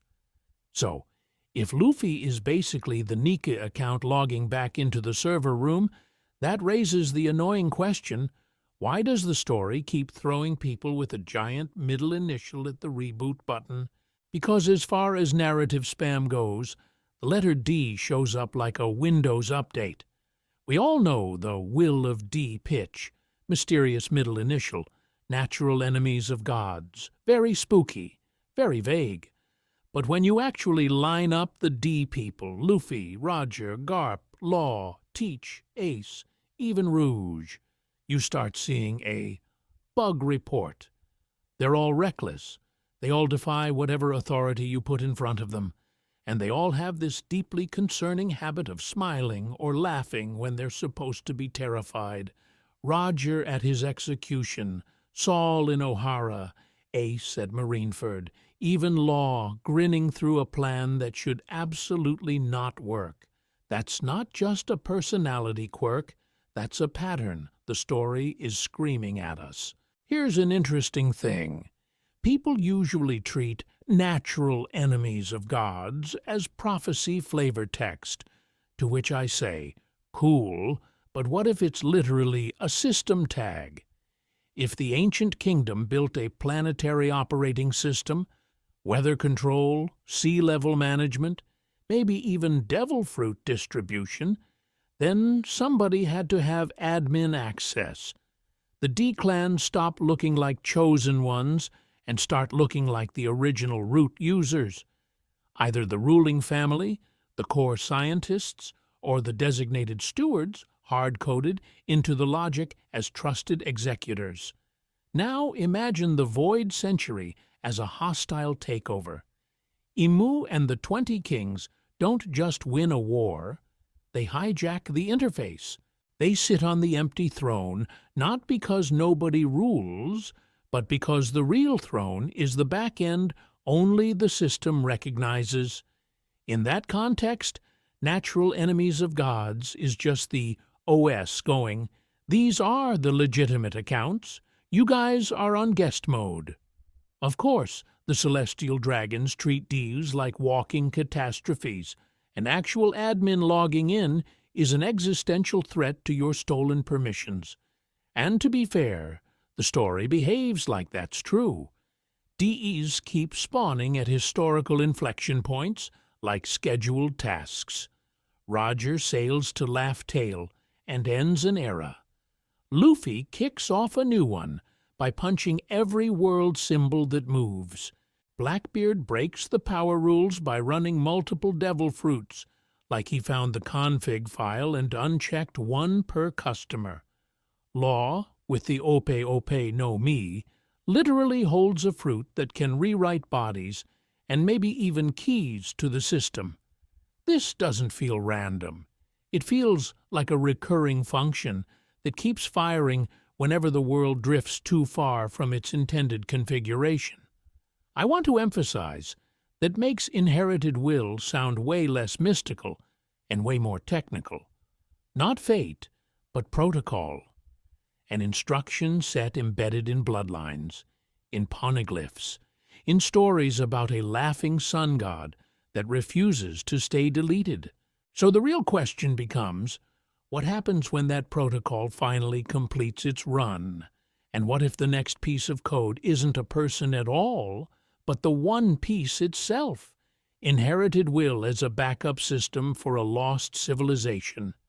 So if inherited will is a protocol, we kind of have to ask the terrifying IT question.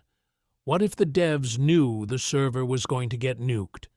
Because as far as the ancient kingdom goes, that's exactly what it looks like. They didn't just make a dream and hope, they built a backup system. Here's an interesting thing. When we talk about inherited will, we usually keep it super poetic. Roger's smile, Luffy's smile, Joy Boy's smile, we get it. Dentistry is powerful. But in practice, it's way more concrete. Roger hears the story, realizes he's too early, and literally passes the torch to the next era with that execution speech.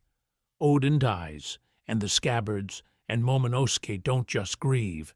They behave like a cached version of Odin's personality. Open Wano, follow the prophecy, tolerate zero Orochis. Saul dies at Ohara, and his will reboots inside Robin, who spends 20 years walking his exact path. Find the poneglyphs, uncover the void century. Whitebeard's final flex, publicly confirming the One Piece is real, so that the process doesn't stall out. People say, yeah, it's just a theme, to which I say, mate, this theme has better version control than most real-world apps. The ancient kingdom seems to have built 3 layers of redundancy. Poneglyphs are the data backup, immutable blocks of text you can't delete without literally erasing islands. The D-bloodlines are the user backup, a scattered set of people predisposed to resist gods. And inherited will is the behavioral backup, the part that makes people act in alignment with a mission they've never been fully briefed on. I want to emphasize how much this reframes character stubbornness.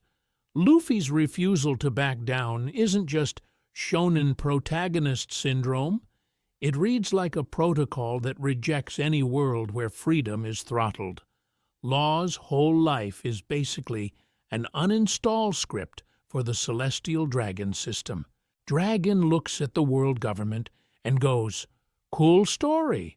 I'm going to factory reset the planet." These aren't random quirks.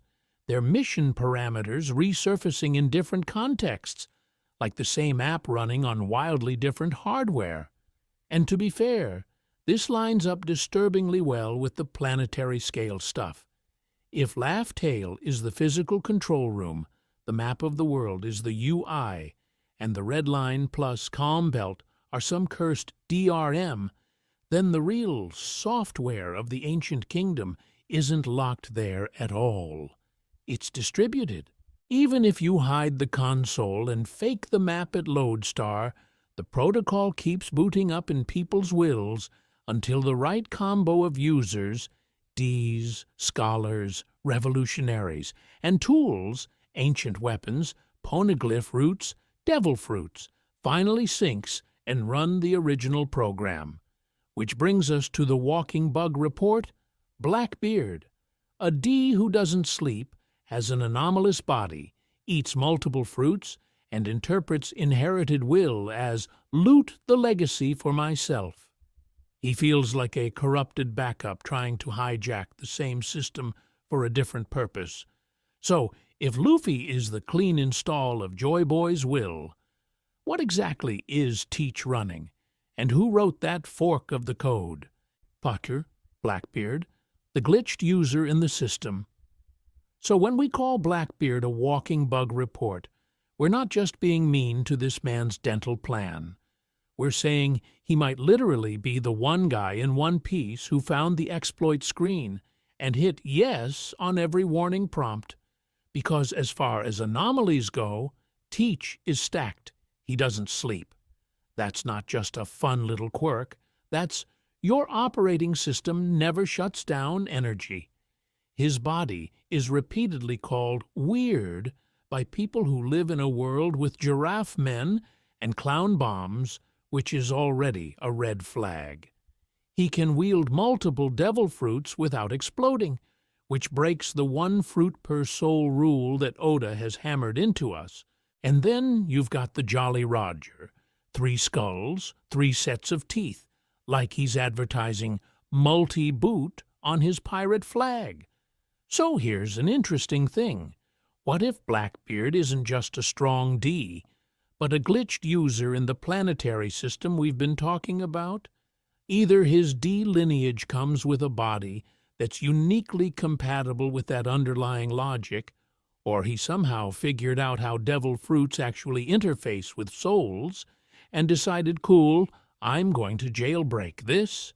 People like to say he just has 3 people inside him, to which I say, sure, that's an explanation, but it's also the narrative equivalent of turning it off and on again. I want to emphasize the soul angle because Oda has gone out of his way to tie devil fruits to identity. When a user dies, the program respawns into the nearest fruit. The system clearly tracks who's logged in. Blackbeard feels like someone who found a way to spoof multiple user accounts on one machine. His body is the only one we've seen that can host more than one instance without blue screening into a puff of smoke. Now, plug the Yami Yami no Mi into that. It's called the most evil devil fruit, but that feels like a lore band-aid for this thing has low-level access. It doesn't just cancel powers, it drags them into a kind of null space where their code is exposed. When Blackbeard touches you, your fruit stops working, which is terrifying, but it also suggests he's interfacing with that fruit at a deeper layer than normal. It's like he has root access to the devil fruit system, and then the Gura Gura no Mi is just him installing the loudest possible plug-in. And to be fair, his endgame looks way bigger than be Pirate King and do crimes. He's not trying to destroy the world order the way Luffy accidentally does by existing. He's trying to replace it. If the ancient kingdom built planetary mechanisms that shape the seas and encoded will into the world, Teach feels like the guy who wants to seize that control panel and crown himself a new kind of god. Not Imu's quiet shadow god, but a loud earthquake and darkness Twitch streamer god, which cranks the stakes way up. If Luffy as Nika/Joy Boy is the intended admin account, Blackbeard is the rogue super user with no documentation. Their final clash isn't just about who gets the One Piece.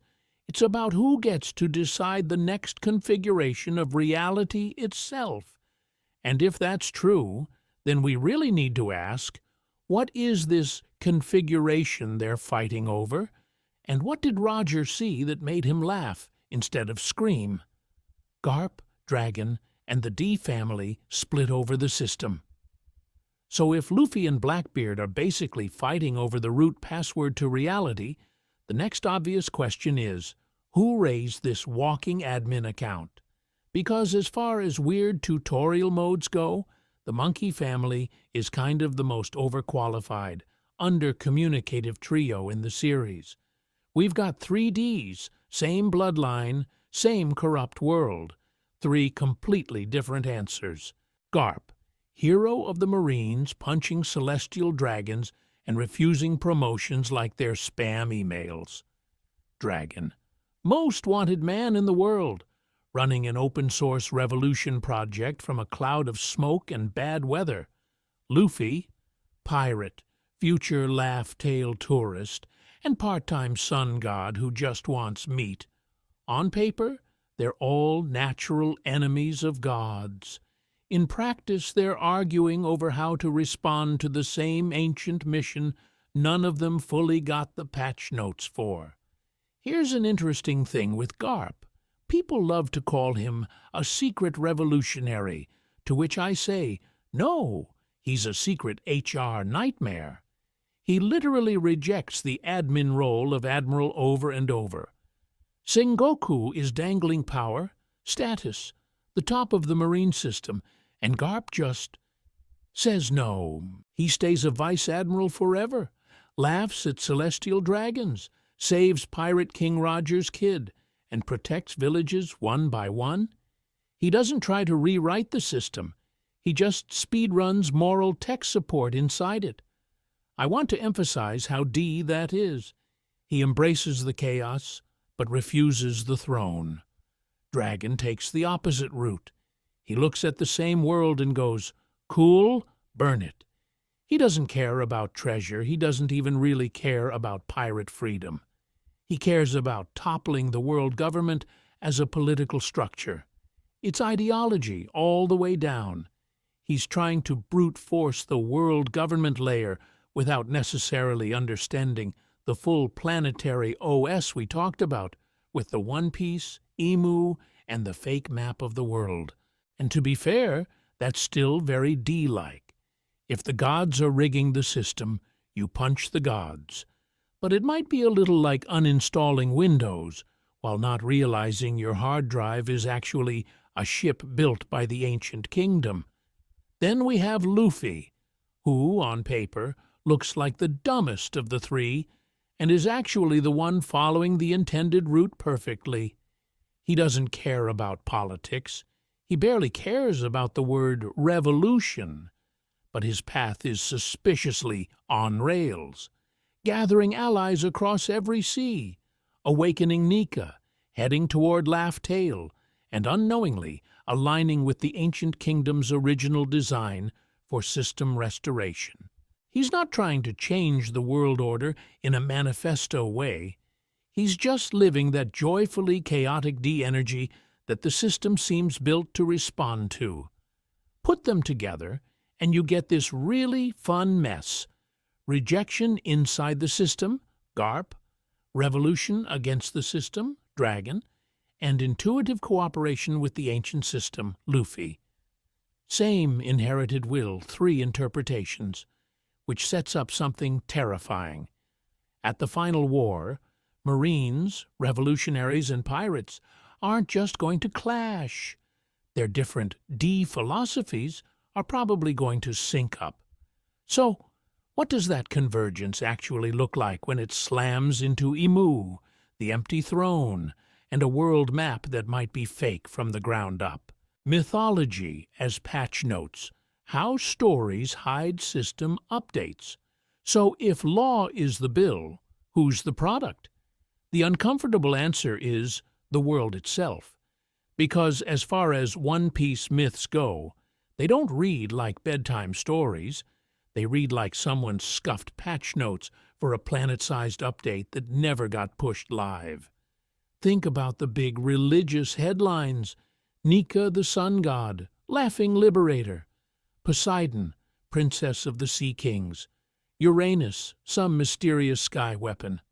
Pluton, the doomsday ship. The prophecy of the two sovereigns, the dawn of the world. On paper, that's a myth buffet. In practice, it's a feature list. It's literally the changelog for version 2.0 of the planet, written in fantasy skin, so the world government's censors couldn't just delete it all in one go. Because if you're a losing civilization with one shot at warning the future, are you really going to leave a PDF manual called How to Undo the Red Line? Or do you turn your documentation into religion, fairy tales, folk songs, stuff so culturally sticky that even an 800-year propaganda campaign can only kind of blur it? To which I say, of course you wrap your root access in a goofy sun god who fights with cartoon sound effects. Here's an interesting thing about Nika. The myth focuses on vibes, laughter, rhythm, freedom, the most ridiculous power in the world. That's not a combat description, that's user experience design. It's telling you how it feels to occupy the Joy Boy role, not what buttons to press. Same with Poseidon. Shirahoshi isn't just the mermaid princess who talks to sea kings. She is a literal control interface for the ocean's largest bioweapons. That's not fantasy. That's a system, UI with a crown. The dawn of the world reads the same way. Everyone treats it as vague poetic hope, and to be fair, One Piece loves its inspirational posters. But if the red line and calm belt are artificial, the dawn starts sounding like a post-reset state. Unified seas, free navigation, no more Grand Line scar. That two sovereigns prophecy? That's patch dependency notes. You need the sky/land sovereign and the sea sovereign online at the same time, or the update bricks the save file. So why is all of this such a mess in story? Because the patch notes got run through an 800-year telephone game while the world government was actively ripping out pages. Poneglyphs are the hard drive backups. Oral myths are the corrupted cache. That's why characters keep misreading them. Fishman Island thinks Noah is for evacuation when it's probably for deployment.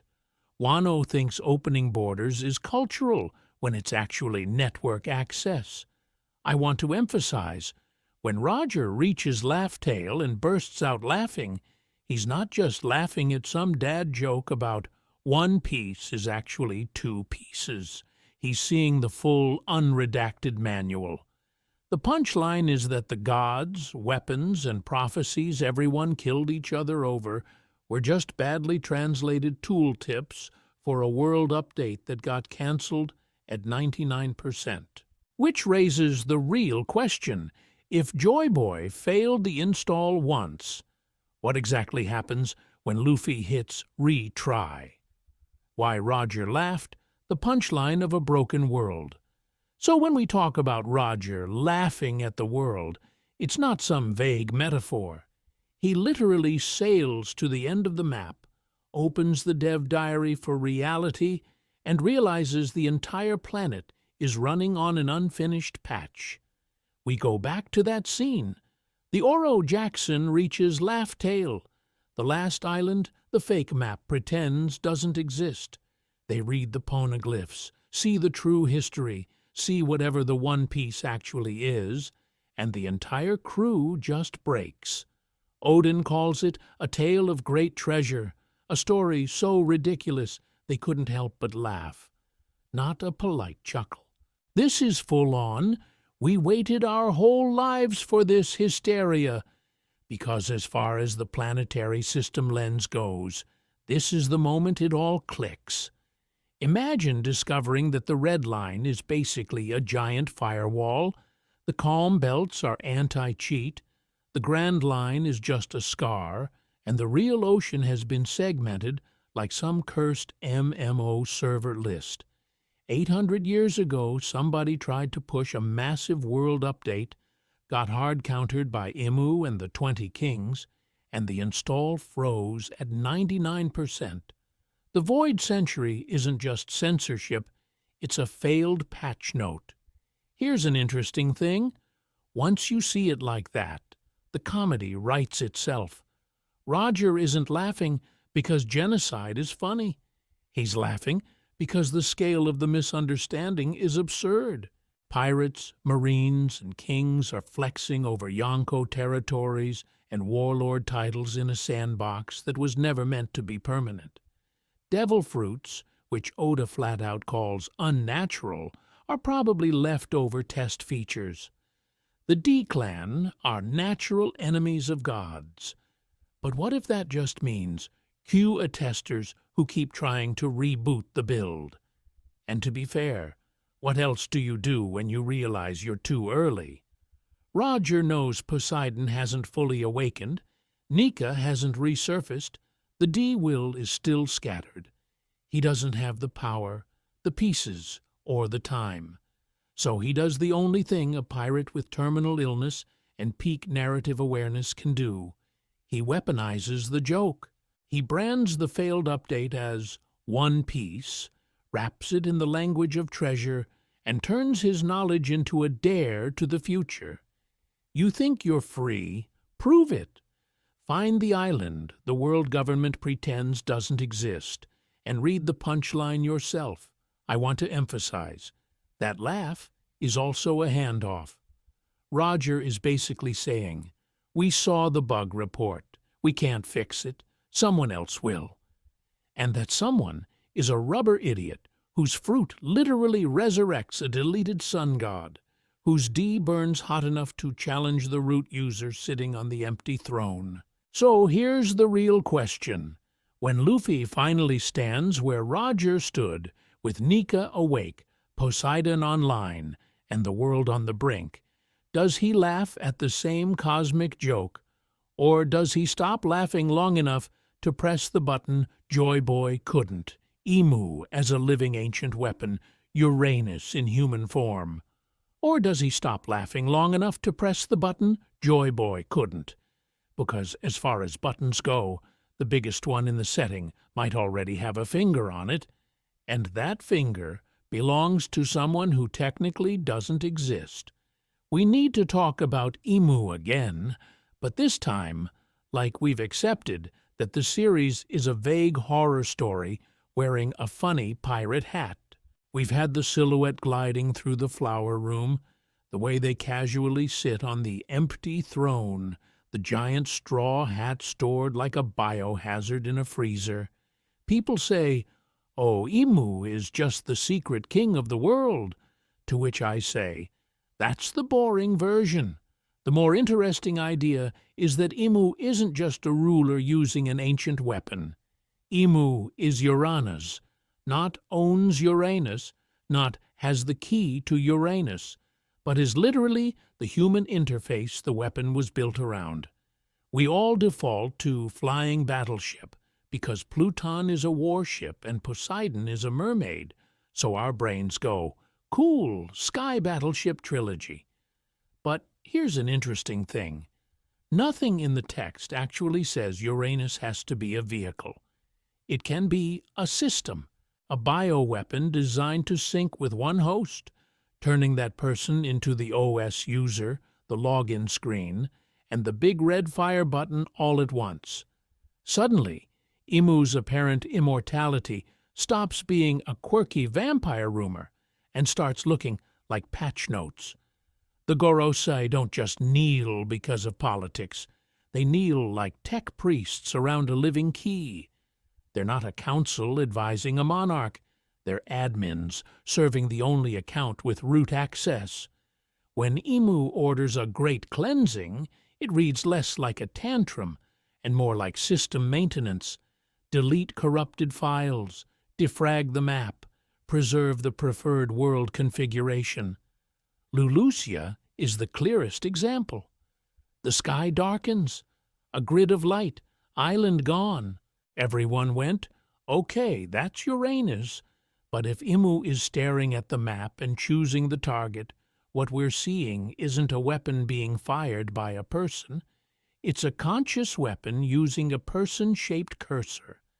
The distinction matters because it means the world's highest authority isn't a king.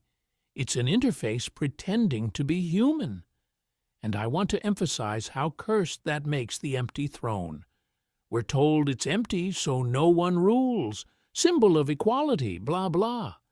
But functionally, it's a docking station.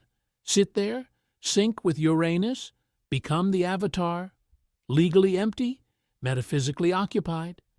That's such an Oda move. The big symbol of world peace is secretly a charging port for apocalypse. This also explains why the Gorosei act like religious fanatics who've read the user manual. They don't hesitate to erase islands because, in their heads, they're not committing genocide. They're running protocol. The weapon says this configuration is optimal, so goodbye, Lulucia. It's cruel, but it's also weirdly bureaucratic, like celestial IT support. Now line that up against Luffy. Imu is a weapon host, a human soul wrapped around a machine god from the sky. Luffy is a joy god wrapped around a rubber idiot, a wish made flesh by a fruit that shouldn't exist.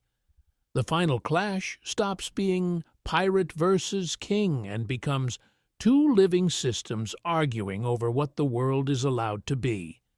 Which raises the really uncomfortable question: what kind of civilization builds a weapon that needs a human soul to function in the first place? Who looked at that idea and said, yeah, that's ethical R&D? The answer sits with the ancient kingdom's so-called gods, and what they were actually trying to do with the planet itself. The ancient kingdom as god engineers, not rebels. So instead of picturing the ancient kingdom as this chill hippie nation holding hands and getting obliterated by mean fascists, what if they were the people who built the fascists' toys in the first place? Not martyrs of peace, but full-on god engineers who treated the planet like a modded Minecraft server, because, as far as the text goes, the scale of their leftovers is insane. The three ancient weapons aren't just big cannons. They read like a modular control suite for the entire globe. Poseidon isn't talk to fish. It's route access to sea kings, currents, and migration routes. Pluton is supposedly a warship, but every description around it feels like tectonic-level destruction, like you're rewriting coastlines by pressing fire. Uranus, sky, and orbital control, the perfect missing piece if you want to aim lasers from the upper atmosphere or quietly move weather patterns like sliders on a mixing board. Here's an interesting thing. If you put those three together, you don't get three random superweapons, you get a planet editor: sea, land, sky.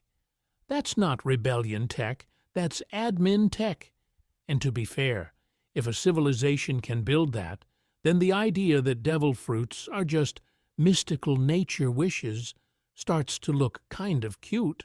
Oda has flat out said devil fruits are unnatural and have a specific origin. To which I say, if you're already designing systems that talk to the ocean and the atmosphere, why not package God as installable software for human bodies? Every fruit is a little executable file. Logia as environment drivers, Paramecia as physics patches, Zoan as biological overlays.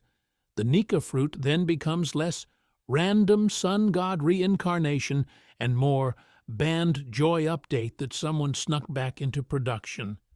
Now, the poneglyphs. Fans treat them as lore tablets. The ancient kingdom treated them like Git commits carved into diamond. Unbreakable, standardized data blocks written by the Kazuki with Seastone-adjacent tech scattered across every major region. That's not romance, that's redundancy. Version control. Long-term system documentation for a world they knew might get hard reset. And I want to emphasize, if you're building all of this, you're not just a victim. You're playing with God-level systems and betting the biosphere that your QA is flawless. What if the global cleansing Imu keeps repeating is basically a janky continuation of a reset protocol the ancient kingdom themselves wrote, because they already almost broke the planet once? Joy Boy then stops being this lone tragic hero and starts looking like either the project lead or a designated avatar account. His promise to the fishmen? That sounds like a scheduled migration task in a larger world merge that never fully triggered. Which leads to the really nasty flip. The world government aren't mastermind villains. They're terrified squatters sitting on abandoned admin tools they barely understand, using them in the most conservative way possible. Delete islands, hide history, never push an update. And if that's true, devil fruits are probably the bug-ridden legacy code of these god engineers. Which raises the question, who's still running the server? And what happens when someone like Luffy starts hotfixing it in real time? Devil fruits as installed god apps on human hardware. So if the world is running on abandoned admin tools, then devil fruits are not just goofy power-ups. They're literally god apps installed on meat computers. Humans are the hardware. The fruit is the software package. You bite it, and it overwrites your default operating system with a specific God function or natural law tweak. You stop being a guy who punches and start being a localized gravity patch or a human lightning update. Vegapunk basically tells us this outright. When he says devil fruits are the possibilities of human evolution and the wishes of people from another era, that's software talk. Someone in the ancient kingdom had a desire like, what if I could cut anything? And instead of going to therapy, they encoded it into a reproducible module. Every fruit is a crystallized idea. The sun god, the perfect surgeon, the world's strongest quake, or, tragically, what if I could turn into a jacket? Because as far as the sea curse goes, this is where the compatibility issues kick in. The planet has a base reality. Call it version 1.0 of the world's biology. Water is the ultimate anti-cheat. If your body diverges too far from the default spec, the water system just stops recognizing you as valid hardware. You're running an unauthorized kernel, so the ocean bricks you. Sea prism stone is basically hard-coded anti-fruit DRM, mimicking the planet's original signal and forcing a system crash. And here's an interesting thing, the way fruits reincarnate. When a user dies, that exact power respawns in a nearby fruit. People call it mysterious, to which I say, mate, that's not mystery, that's a backup. That looks like a distributed database, not random reincarnation. The code for the Mera Mera no Mi isn't living in Ace's soul. It's stored in some global registry the ancient kingdom set up, quietly version-controlling every devil fruit build. You might push back with, okay, but jacket, bubble, bubble, where's the God in that mess? And to be fair, not every app in your phone store is a masterpiece either. Some of these are test builds, utilities, or failed prototypes. A body-sharing interface, a surface tension manipulation tool, a soap-based cleansing protocol. These sound a lot like lab utilities that survived the apocalypse. We're seeing the leftover debug tools next to the production-level war gods. Zoans, especially mythical Zoans, are where the mask really slips. These don't just give you a power, they install a whole personality bundle. Chopper literally fights his own instincts. Luffy's fruit comes with a Drums of Liberation mood package. Sengoku's Buddha and Kaido's dragon form feel like you're booting into a separate operating system. In some cases, the fruit has an independent will. That's not a plug-in. That's a full God process running on your brain. I want to emphasize how terrifying that is for the world government. If fruits are apps, then something like the Ope Ope no Mi is an admin toolkit. Immortality patch, perfect surgery, reality editing inside a room. Nika's fruit isn't just strong, it's legacy root access they tried to delist from the store. You don't hide a fruit's real name unless it has permissions you can't revoke. Which leads to the uncomfortable question. If most fruits are apps, then Nika's isn't just an app at all. It's a rootkit sitting under the whole system, quietly waiting for a user dumb enough and free enough to run it. So what exactly happens when that rootkit finishes installing on a D and the server finally notices? The D clan as default users, natural enemies of gods, explained. So when people in-universe keep saying the D are natural enemies of gods, that sounds epic until you actually stop and go. What does that even mean? Are we talking Zeus lightning bolts? Or is this just the world government's HR department being dramatic again?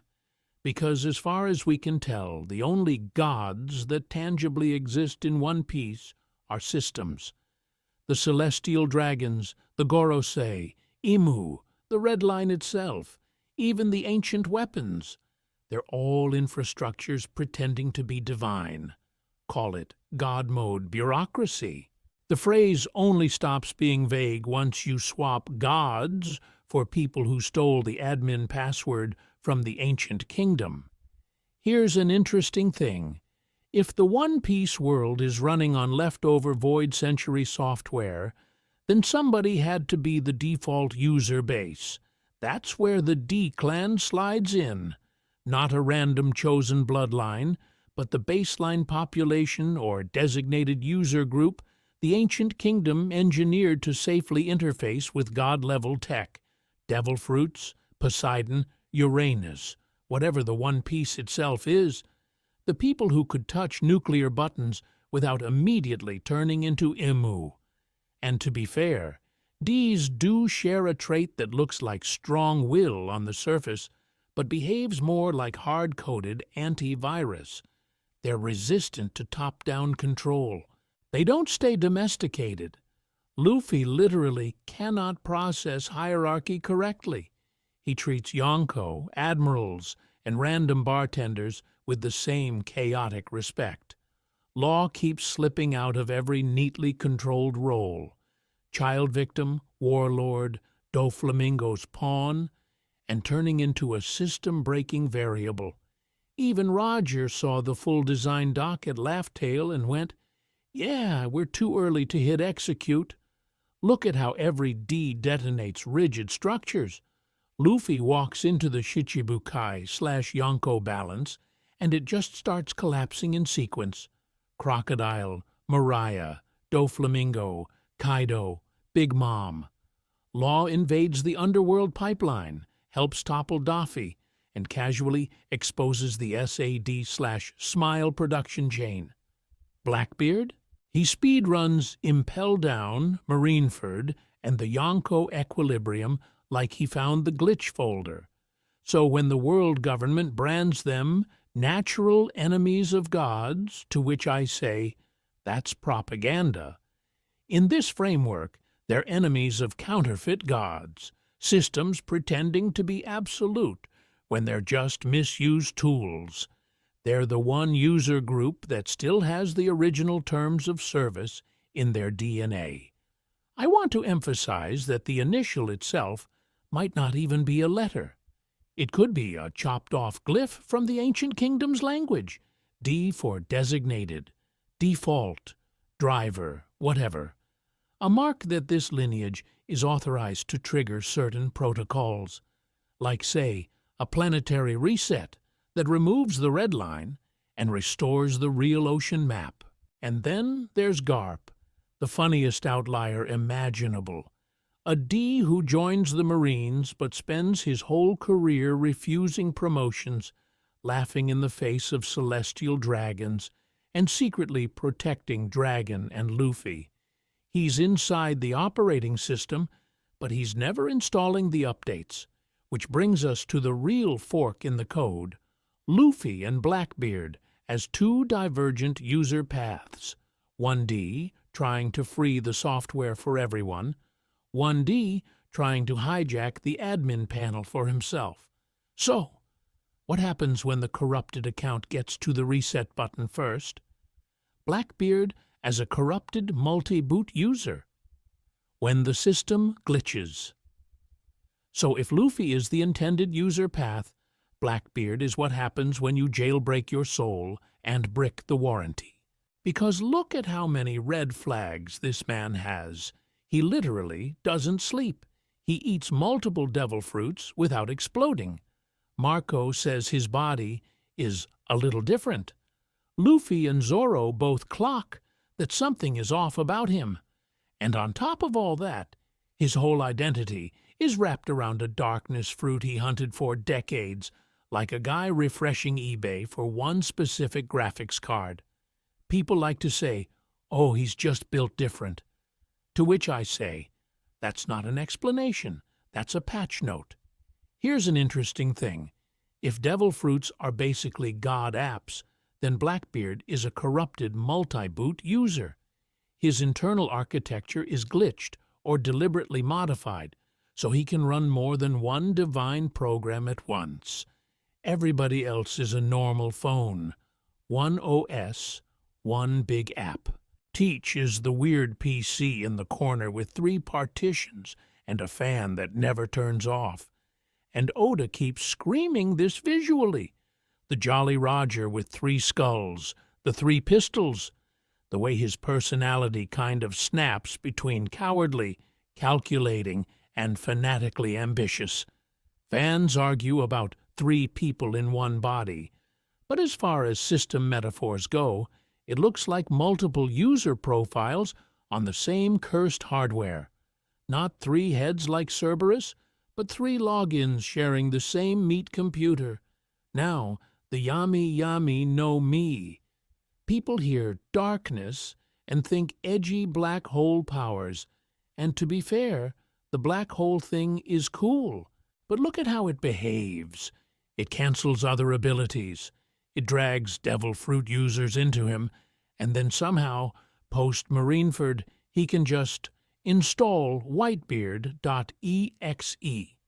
That's not just darkness. That's an uninstall tool. It's a deletion or absorption program designed to overwrite other devil fruit apps and free up the slot, which turns Blackbeard into a walking exploit kit. The 1 fruit limit is supposed to be a hard rule of the operating system, right? He finds a way around it, then uses Yami as a root exploit to grab Gura, and probably more later. Everyone else is playing within the UI. He's in the command line typing pseudo-steel fruit and praying the kernel doesn't panic. And I want to emphasize, he's still a D, the clan that's supposed to be the natural enemies of gods, the liberators. Luffy uses that role to free people from the system. Blackbeard weaponizes the system itself. He's the D who rejected the Liberator patch and decided, actually, I'm going to be Pirate King of bugs and loopholes. That ties into another nasty idea. What if his body is a leftover experiment from the same god-engineering culture that produced Joy Boy and Nika-like hosts? A failed attempt at a multi-weapon interface, too unstable for the original project, but perfect for the world government's worst nightmare. A glitch that learned how to want. So Blackbeard isn't just Luffy's opposite. He's what happens when the safety checks fail. And if the system can produce something like him by accident, what does that say about why the world had to be split and rewritten in the first place? Why the world had to be broken, splitting seas as a safety lock. So when we say, the map is fake, We're not doing cute flat Earth memes. We're saying the planet is literally running on child lock mode. The red line, the calm belts, the whole 4Cs layout. That's not just bad UX. That's a hard-coded safety lock slapped on after the last time someone almost deleted the world. We already floated the idea that the red line and calm belts are artificial, to which I say, look at how absurdly over-engineered they are. You've got one continuous continent that just happens to slice the globe, two windless belts hugging the Grand Line like rubber gaskets, and a single cursed water slide at Reverse Mountain as your main entry point. That's not nature. That's a paranoid network admin. Because as far as global war goes, a unified ocean is terrifying. If you have God-tier tech, ancient weapons, system-level powers that can wipe islands, the scariest thing isn't the weapon. It's how fast you can move it. 1C, instant deployment, GG. At some point, the ancient kingdom, their enemies, or both probably realized, yeah, if we keep the world as one big pool, the next Joy Boy speedruns the apocalypse. So the solution is brutal but simple. Break the board. Split the seas into 4 disconnected shards, put the Grand Line as a controlled corridor, and wrap it in calm belts as natural firewalls. You don't stop war, you throttle it. You slow the spread of dangerous tech, of poneglyph knowledge, of whatever cursed software produced things like Nika and Blackbeard. Here's an interesting thing. All the annoying travel gimmicks suddenly look like deliberate routing rules. Reverse Mountain is a lag spike you have to survive. Log poses are literally required navigation keys issued by the system. Whole races and islands, Fishmen, Wano, Elbaf, end up quarantined behind weather walls and impossible currents. It's like someone took the original Elegant World and said, what if we turned this into Windows Vista? And to be fair, the lock kind of worked. For 800 years, the ancient weapons stayed hidden. The poneglyphs designed by the Kozuki scattered and fragmented the truth. The D-clan could only cause local bugs, rocks, Roger, Luffy, never a full crash. The Void Century did its job. Nobody could even see the real map, let alone access route. I want to emphasize, though, the world government is not the genius architect here. They're the interns who inherited someone else's terrifying legacy code. They didn't build the red line, they just moved into it and started stacking updates on top. Censorship as a content filter, bounties as antivirus pop-ups, the Shichibukai system as a janky third-party plug-in to manage pirates instead of deleting them, which is where Luffy becomes a problem. By sailing the Grand Line, recruiting allies from all 4Cs, and eventually punching holes in the red line like it's just another celestial dragon, he's not going on an adventure. He's uninstalling the lock. Every Yonko toppled, every race unisolated, every poneglyph read is another security layer disabled. So what happens when every lock fails at once? When Nika fully boots, ancient weapons come online, and the true, unified map loads again. If the red line is the firewall, then Lodestar and Laughtail start looking less like destinations and more like the final admin panels. And we need to talk about who's actually holding the master password. Lodestar as the tutorial island the world forgot. If the red line is the firewall, then Lodestar is basically the world's forgotten login screen. You hit it, the system goes, "Congrats, you beat the game." And Roger immediately realizes, no, this is the world's worst tutorial pop-up. Here's what we actually know in canon. Lodestar is the last island recorded on the log pose, the official end of the Grand Line. You follow the needles, you survive the weather RNG, and the world politely tells you, That's it, you're done. Please rate your experience.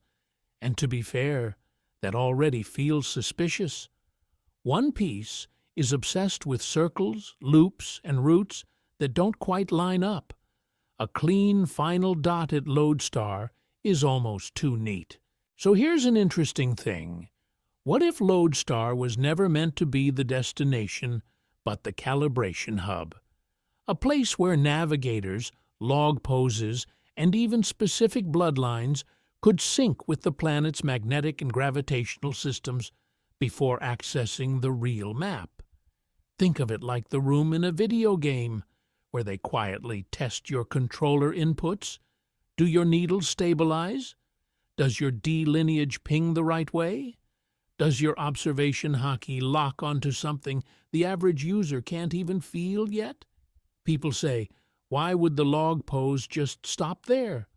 To which I say, because as far as UX design goes, you do not let random pirates stumble into the world's control room. You gate it. Step 1. Technical skill. You prove you can ride the Grand Line's nonsense and reach Lodestar. Step 2. Hidden credentials. You need road poneglyph data to generate the invisible route past the tutorial. The original system probably assumed only authorized users, ancient kingdom allies, with both navigation mastery and poneglyph literacy, would ever go beyond that checkpoint, which is exactly why the world government would nuke the obvious parts. If Lodestar once had ancient kingdom terminals, ruins, maybe even sea stone-based interfaces like a proto-Mary Joas, those are the first things you strip, bury, or build a very boring tourist rock over. You leave just enough island to satisfy the log pose, and nothing that might spawn a new admin. I want to emphasize, this fits their pattern. They didn't erase O'Hara's bookshelves. They Buster called the entire island. Roger arrives at Lodestar, hits the fake credits, and instantly feels the gap. The map says end, his instincts say patch notes missing. So he pivots. He stops treating the log pose as the main path and starts collecting road poneglyphs like he's speedrunning a sequence break. Roger doesn't find a new route. He reactivates the intended one. And that's where Nami and Robin quietly become the modern replacement admin team. Nami is the navigator who will literally surpass Lodestar's limitations, already drawing her own world map instead of trusting the system. Robin is the poneglyph reader who can bypass the world government's artificial tutorial cap by restoring the hidden credentials. Together, they're rebuilding the login key that Roger could only brute force. So if Lodestar is the tutorial island the world forgot, what does that make Laugh Tale? Not a treasure room, but the final settings menu, the place where the One Piece isn't a shiny reward. It's the terrifying, full-screen prompt that asks, "Are you sure you want to change the world configuration?" And the real question is, who exactly is allowed to click yes? Laugh Tale as the final settings menu, choosing a world configuration. So here's the annoying twist. The One Piece isn't a prize, it's a settings screen. People imagine Luffy opening a vault and finding gold, to which I say, cool, you just beat the tutorial. The actual endgame is Laugh Tale popping up a cosmic options menu and asking, okay, how do you want reality arranged this time? Earlier we framed Laugh Tale as a control room, which sounds epic, but also kind of binary. Big red button, boom, reset. But here's an interesting thing. That doesn't really fit how Oda treats power. Hockey, devil fruits, even the ancient weapons are all messy multi-slider systems. So Laugh Tale as the final settings menu makes way more sense. Not a single switch, but a bunch of sliders and presets. Sea layout, weather, resource flow, who gets to play God, all sitting there like a cursed version of a video game options tab. And that lines up with the ancient kingdom not being some static utopia. They were scientists, shipwrights, stonemasons, people who literally engineered poneglyphs and probably the sea stone tech the world government abuses. I want to emphasize that kind of civilization doesn't lock in one perfect world forever. They build a system where every few centuries a joy boy can log in, look at the current mess, and pick from multiple configurations: united ocean or fragmented seas, weapons active or dormant, gods visible or hidden. Roger's crew in this model didn't just see a prophecy and laugh.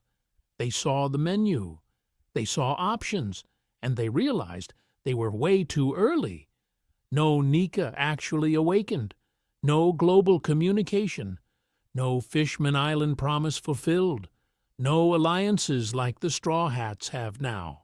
You can imagine Roger scrolling through presets like "Unite the Seas Now?" and just going, yeah, if we do this today, we speedrun the Void Century 2.0. So as far as moral responsibility goes, not touching anything was the only play. Because if you hard reset an unprepared world, you just recreate the same cycle. New gods on top, new rebels at the bottom, Imu 2, Electric Boogaloo. The ancient kingdom probably made that exact mistake once. Maybe they chose a configuration with the red line intact as a temporary boundary, or left the ancient weapons online as a deterrent, and it spiraled into the current nightmare of celestial dragons and great cleansings. So, what kind of options are we talking about? Imagine a slider for seas, all blue as one ocean, versus Grand Line plus Red Line Scar. Another for ancient weapons, fully functional, sealed, or scattered. Devil fruits, rare miracles, or mass-produced man-made wishes which fits that SBSTs that their origin is specific and unnatural. You could even have a toggle for divine hierarchy. Do we let a fake empty throne exist again, or do we strip out the concept of untouchable gods entirely? This is where the One Piece pun gets way too on the nose. The treasure isn't just making the world one piece again by smashing the red line. It's understanding that the world can also be broken into different pieces on purpose, different configurations for different eras. The horror is realizing someone chose this one, and that's why Luffy is terrifyingly qualified. He's impulsive, sure, but he's also allergic to hierarchy in a way Joy Boy 1.0 probably wasn't.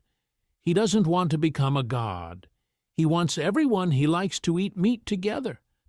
That's a stupidly simple guiding principle, and to be fair, exactly what you want when handing someone a reality slider marked "Erase Celestial Dragons, Yes/No." The scary part is that Joy Boy's original bad choice is still echoing. Fishman Island's promise, the Noah sitting there like a dormant patch file, Shirahoshi as Poseidon waiting for a world that doesn't drown her people on sight. That all feels like the leftover configuration of a previous attempt. And next, we need to talk about how that failed patch might be the key to what Imu is guarding in the present. Celestial dragons as buggy admin accounts, not true gods. So if Joy Boy was trying to push a giant world update and brick the planet halfway through, that raises a nasty follow-up. Who's been holding the scuffed admin login ever since? Because as far as the story shows us, it's the worst possible candidates. Enter the celestial dragons. On paper, they're untouchable gods. They walk around Sabayodi in fish bowls, buy people like furniture, and if you even breathe in their direction, suddenly there's a buster call, CP0, and 3 admirals speedrunning your existence. In practice, they are some of the most aggressively stupid people in the series. They don't know how ships work. They don't know how politics works. They barely know how pants work. This is not a ruling class. This is a walking HR violation with a hotline to nuclear options. Here's an interesting thing. That contradiction actually makes sense if we treat them as legacy accounts. The 20 kings who crushed the ancient kingdom didn't become gods of reality. They got partial admin rights to an already running world system. Their descendants are still cashing those permissions checks, but the original documentation is long gone. They can push a few terrifying buttons, but they have no idea how the wiring underneath was built, so their godhood ends up being purely permissions-based. They can request Imu's intervention like you'd escalate a ticket to root access. They can summon admirals, rewrite bounties, trigger buster calls, call in CP0 to erase problems. But can they personally operate Pluton, Poseidon, or Uranus? Can they alter the poneglyph network? No. They're not the kernel. They're a bloated user group with way too many toggles left on. To which I say, they're not gods. They're the equivalent of people who inherited a corporate super-user login and now think they're the CEO of reality. And, to be fair, the setting kind of encourages that delusion. They live literally on top of the world, at Mary Joie's, sitting on the red line like it's a divine balcony. But if the red line and the calm belt are artificial, that puts them physically on top of key system nodes. Under their feet, you could easily have Uranus's launch cradle, the editor used to engrave or lock poneglyphs, or the main conduits that let Imu perform those island-deleting pings we saw on Lulutia. They're not important because they're smart. They're important because the server room is unfortunately under their house, which is why their cruelty feels so weirdly theatrical. The slave collars, the human chairs, the random shootings, none of that is strategic. It's a ritualized performance of superiority from people who can't actually build or create anything. I want to emphasize that they're LARPing as gods to cover the fact that, compared to the ancient kingdom's engineers, or even Vegapunk, they are technologically illiterate. So the real threat isn't the celestial dragons as individuals, it's the inertia of a world system that still recognizes their credentials. If you just kill them, the permissions don't vanish. They just become orphaned keys waiting for the next tyrant to pick them up. Which leads to the actual endgame question: when this whole mess crashes, who gets admin next? And how does inherited will decide who the system listens to? Inherited will as key transfer, how the system chooses its next user. So if the celestial dragons are just clowns with root access, the real question is, how does the world decide who gets the next login? Because the series keeps quietly telling us that the answer isn't who has the fanciest hat, it's who inherits the right kind of will. Roger literally bets the future on someone finding the One Piece. Whitebeard dies screaming that someone will shake the world. Joy Boy leaves an apology to someone in the future. Odin dies trusting the scabbards, and Momo to open Wano. That's not just motivational poster energy, that's a pattern. We usually treat inherited will as emotional inheritance. Luffy saw Roger's execution, Shanks's sacrifice, and just kind of vibed his way into destiny. To which I say, mate, that's a wildly overpowered vibe. The story behaves like will is a metaphysical protocol. It's the thing the world system uses to decide, okay, this person is now an authorized user. Give them access to the world-changing menu. Not a blood test, a compatibility check. Here's an interesting thing. When Odin dies, his biological heir Momo inherits his literal title and his mission to open Wano. That's clean succession. But the really broken part is that Luffy, who is not related to Roger or Joy Boy at all, walks straight into Roger's role and Joy Boy's promise. Same hat, same laugh, same "let's turn the whole planet into a party" goal. The system is clearly not hard-locked to DNA. It cares about parameters: freedom, courage, refusal of tyranny, that stubborn refusal to bow even when a god points a laser at your face. And to be fair, bloodlines still matter. The Void Century tech is tied to Kozuki stonecraft, the ancient weapons are linked to specific families, and the world government keeps noble pedigrees like their encryption keys. But because, as far as the deeper system is concerned, blood is just a default setting, the real credential is will alignment. That's why someone like Odin, who isn't a D, can still become a world-critical node. Why Vivi can literally walk away from the Straw Hats and still feel like a future endgame piece. In this model, the D initials like a higher baseline compatibility score, not a guaranteed admin badge. I want to emphasize that this is where Ace and Sabo become terrifyingly mechanical. Ace looks like the perfect candidate, son of Roger, D initial, inherited will of both Roger and Whitebeard. The system loads him up with potential, and then Marineford happens. His will doesn't vanish, it reroutes. Sabo survives the Tenryubito incident, eats the flame fruit, and basically becomes the patched version of Ace's role. Same fire, same brother, updated mission. Contrarian claim time. Inherited will isn't sentimentality, it's a security feature. When one candidate dies, the role fails over to the next compatible user, so the Joy Boy process never fully crashes. Even the poneglyphs read like hard-coded will. The ancient kingdom and the Kozuki clan literally carve their mission into indestructible stone because they know the world government will wipe every soft copy. That's not just history, that's a future-facing protocol. When someone can read this, give them the coordinates to the final update. And all of this feels like it's converging toward a single moment where every rerouted will, every D, every stone, and the One Piece itself all line up, and the system finally has to pick its true super user. The Great Convergence, when Nika weapons and Ds sync up. So when we say the system is about to pick its true super user, we're not just being dramatic for the thumbnail. At this point, every major root password in One Piece is walking around with a personality disorder. Luffy is literally Nika, a rebooted sun god.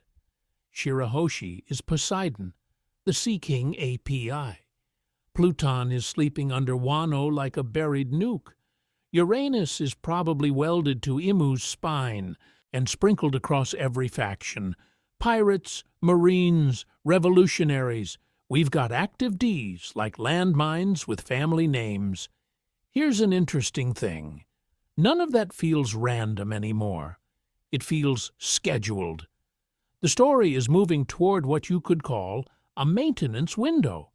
This once-in-an-era alignment, where all these components are allowed to be online at the same time. Either the world gets a full reset, or the current configuration gets hard-locked for another 800 years. Roger hit laugh tail, saw the patch notes, and laughed because he was early to the update. Luffy is arriving right on time. And to be fair, the warning signs have been flashing for a while. The Reverie finally brings every major king, queen, and celestial Karen into one building.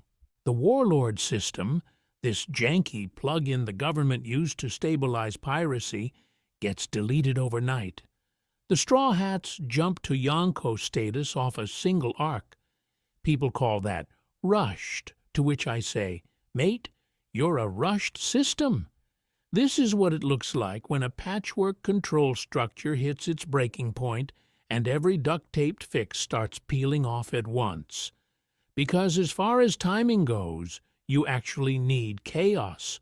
Old systems have to destabilize so new alliances can even make sense.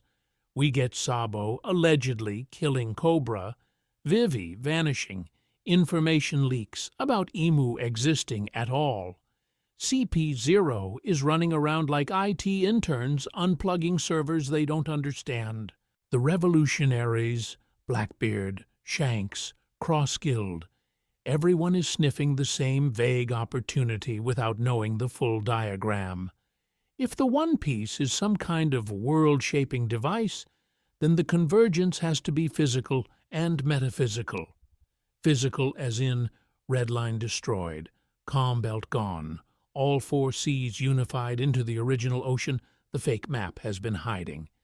Metaphysical as in devil fruits exposed as man-made wishes or recorded gods, the D-Clan's role as natural enemies of gods clarified, and the celestial dragon's divine status downgraded to buggy legacy admin account. That's not just a new era, that's an OS swap. I want to emphasize how many inherited wills are crashing into this same timestamp. Joy Boy's promise to the fishman. Roger's bet that his son's generation would finish the job. Whitebeard's declaration that someone will find the treasure and shake the world. Odin's prophecy about the Great War in 20 years. Toki literally time-jumping her faith forward. It's like centuries of rage, tech, and hope have been compressed into a single .zip file called Monkey D. Luffy. But that doesn't make him a chosen one. It makes him statistically inevitable. You oppress the world this hard, this long, with this many secret weapons and censored maps, and eventually a rubber cartoon god with a D in his name pops out as the point of release. The real question isn't whether the convergence happens anymore. It's what the new normal looks like after the blast. When the seas are one again, the fruits are explained, and the gods are unemployed. What kind of world are we actually left with? After the reset, a world without gods, or with better ones? So once you've fired the planetary logout button and kicked Imu off the admin account, we kind of hit this fork in the road. Do we get a chill, de-magicked world where devil fruits, ancient weapons, and celestial dragons are all gone? Or do we wake up in basically the same app, just without the unskippable pay-to-win bundle at the top? The first option sounds clean. No more god tech, no more sky lasers, no more talking boats, or fish princesses who can command sea kings. Just regular people, regular oceans, regular trauma. And to be fair, some fans really want this. True freedom means no more cheat codes, to which I say, have you met Oda? This is the man who looked at pirates and said, what if rubber Looney Tunes fought moon robots on clouds? A hard reset to boring realism would feel like the series uninstalling itself in the final patch. Because as far as thematic payoffs go, a total wipe is actually kind of unsatisfying. It implies the problem was the toys, not the toddlers dual-wielding them. The more interesting outcome is a redistribution of power, where the system stays wild and busted, but no single group can ever monopolize the admin rights again. The red line gets cracked, the map stops lying, the empty throne is actually empty this time. Here's an interesting thing. Luffy's dream is never destroy all power. He doesn't want to erase devil fruits. He wants everyone to be able to chase absurd dreams without some immortal spreadsheet in Pangaea deciding who's allowed to smile. Nika is literally a joy god. His whole deal is elastic, unscheduled chaos. So the endgame isn't peace. It's sustainable chaos. People still fall into the ocean and die. But not because a spice lizard pressed the great cleansing button. That's where the ancient weapons get fun. Imagine Poseidon not as world ender, but as the ultimate coast guard. stabilizing seas so Fishman Island can finally come up. Pluton stops being a nuke and becomes a tectonic backhoe, reshaping land so the world isn't sliced into trauma belts. Uranus, instead of erasing islands, manages climate, turning God's wrath storms into something closer to a very angry meteorology app. Same power, different job description. The D-Clan then shifts from natural enemies of gods to something closer to guardians of balance. They're not born to kill every god. They're born to slap the wrist of anyone trying to hijack the root password again. Garp, Law, Dragon, Luffy, they all become different flavors of, no, you don't get to be Emu 2.0. And Devil Fruits, Vegapunk basically screams that they're man-made wishes, post-reset, they're less cursed monkey's paws and more informed choices. You know the cost, you know the risk, and you still eat the stupid gum-gum because you want to be ridiculous. Which raises the bigger question we'll end on. If the story's goal is sustainable chaos, not utopia, what does that say about One Piece as a story we're reading right now? Reframing the entire journey, what these theories actually change. So if the normal read of One Piece is fun pirate road trip about friendship, freedom, and meat, what we've been doing is taking that DVD, flipping it over, and realizing there's a cursed developer commentary where the world is a rigged operating system, the gods are patch notes, and the planet itself is soft-locked. The Straw Hats think they're in a shonen, to which I say they're actually speedrunning a broken MMO. Because as far as the standard story goes, you don't need any of this. You can just say, world government bad, pirates good, inherited will, punch the dragon. But once we start stacking these theories, the core pillars all quietly shift. Emu and the empty throne stop being mysterious shadow monarch and become Uranus incarnate, or its human interface. The ancient kingdom stops being lost civilization and becomes a lab of god engineers. Devil fruits become man-made god apps. The D-Clan are not just plucky underdogs, they're systemic glitches, and the world map? Fake UI. The loading screen you were never supposed to click past. Here's an interesting thing. If Imu is Uranus or its admin account, the world government isn't just a fascist regime, it's literally the OS administrator of the planet. The five elders aren't politicians. They're tech support for a divine weapon, running scheduled great cleansings like forced updates. Reverie becomes a user conference where everyone thinks they're voting, but they're actually agreeing to the terms of service. If the world is a designed system, then Luffy's journey stops being random idiot bounces from island to island and starts looking like a stress test. Each arc pokes a different subsystem. Alabasta is political stability. Skypia is myth control. Eni's lobby is legal authority. Sabaudi is race hierarchy. Wano is history encryption. He's basically a walking debug run for the ancient kingdom's original design, seeing which parts of the patchwork Imu OS crash first. Nika fits into that as a suppressed patch. I want to emphasize that if devil fruits are deliberate, Luffy's fruit isn't just wacky rubber powers. It's a jailbreak tool that re-enables forbidden functions. Joy, liberation, fourth wall adjacent reality bending. Every time he starts laughing while warping physics, that's the system losing type safety. The D-Clan, natural enemies of gods, then rid as people whose existence destabilizes the control protocols. Roger, Luffy, Law, Garp, even Blackbeard are walking kernel panics. Their deaths, their smiles, their choices all mess with the myth management layer the government is trying to maintain.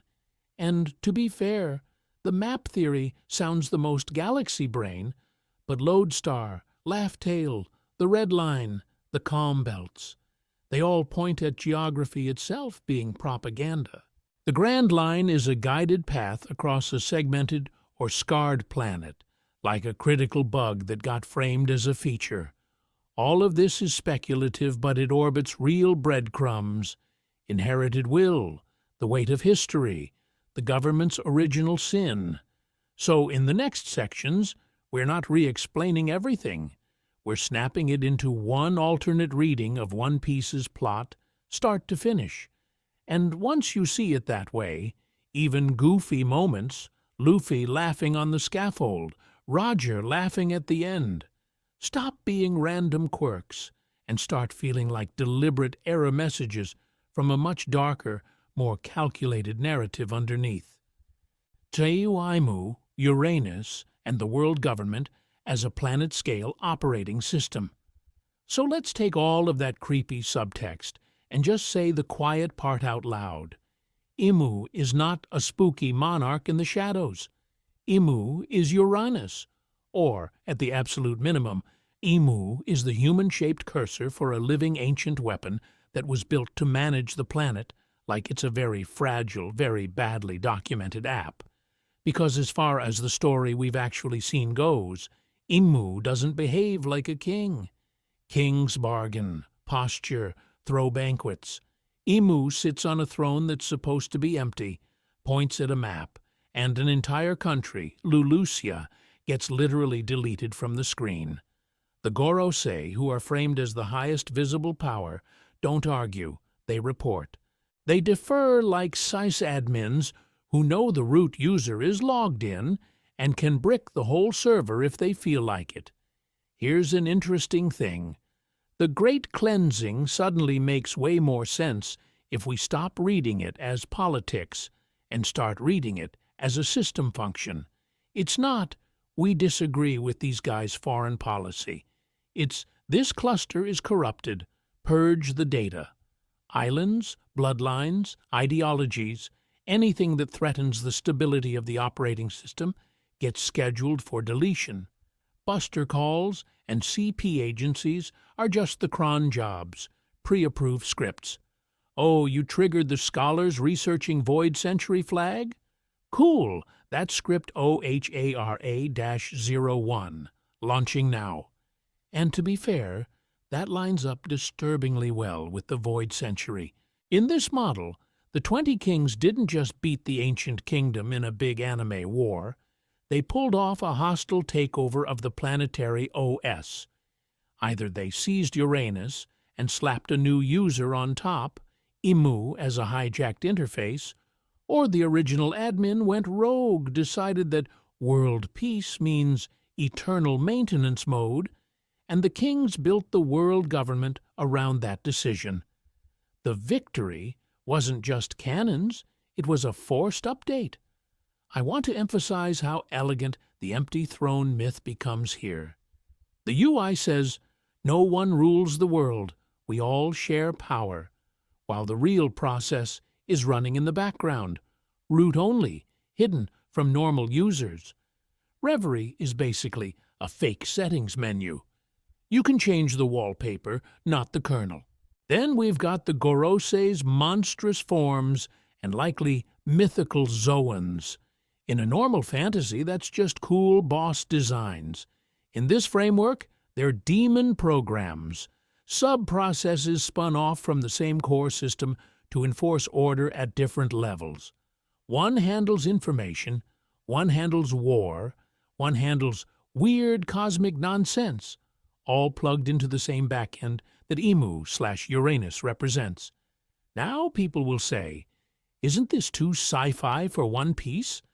To which I say, my friend, we have sky islands, moon robots, space pirates, and Enel casually discovering an ancient spacefaring civilization in a cover story that the anime treated like bonus DLC. Oda has been flirting with soft sci-fi for years. We just kept calling it mystery. If Imu is Uranus, then beating Imu isn't just toppling a tyrant. It's doing a hard reset on the world's OS with all the usual fun risks, data loss, chaos, weird bugs like the sea levels are wrong now. So, If the world itself is running like software, what exactly is the One Piece? A backup file? A kill switch? Or something even stranger that Roger saw, laughed at, and walked away from anyway? The ancient kingdom, as God engineers, and the birth of devil fruits. So if the world has an OS, then the ancient kingdom weren't scrappy little indie devs getting crushed by evil Apple. They were Apple, Google, and whatever eldritch thing runs your YouTube recommendations, all fused into one civilization of God engineers. I want to emphasize how much this flips the usual tragic lost utopia reading. Instead of peaceful scholars who just loved friendship and boats, imagine a culture whose entire flex was building controllable myths.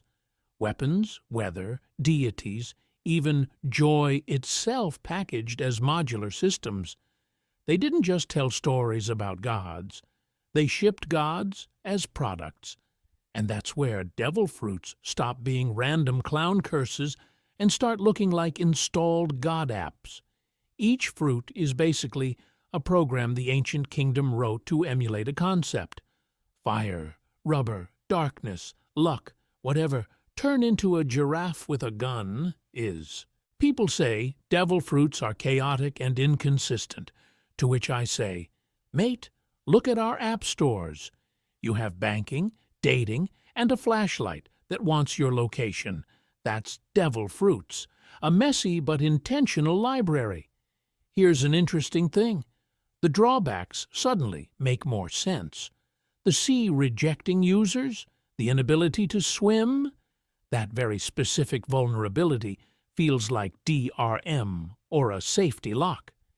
If the planet's oceans are part of the original defense system, call it sea antivirus, then of course every installed God app has to come with a hard weakness to the underlying hardware.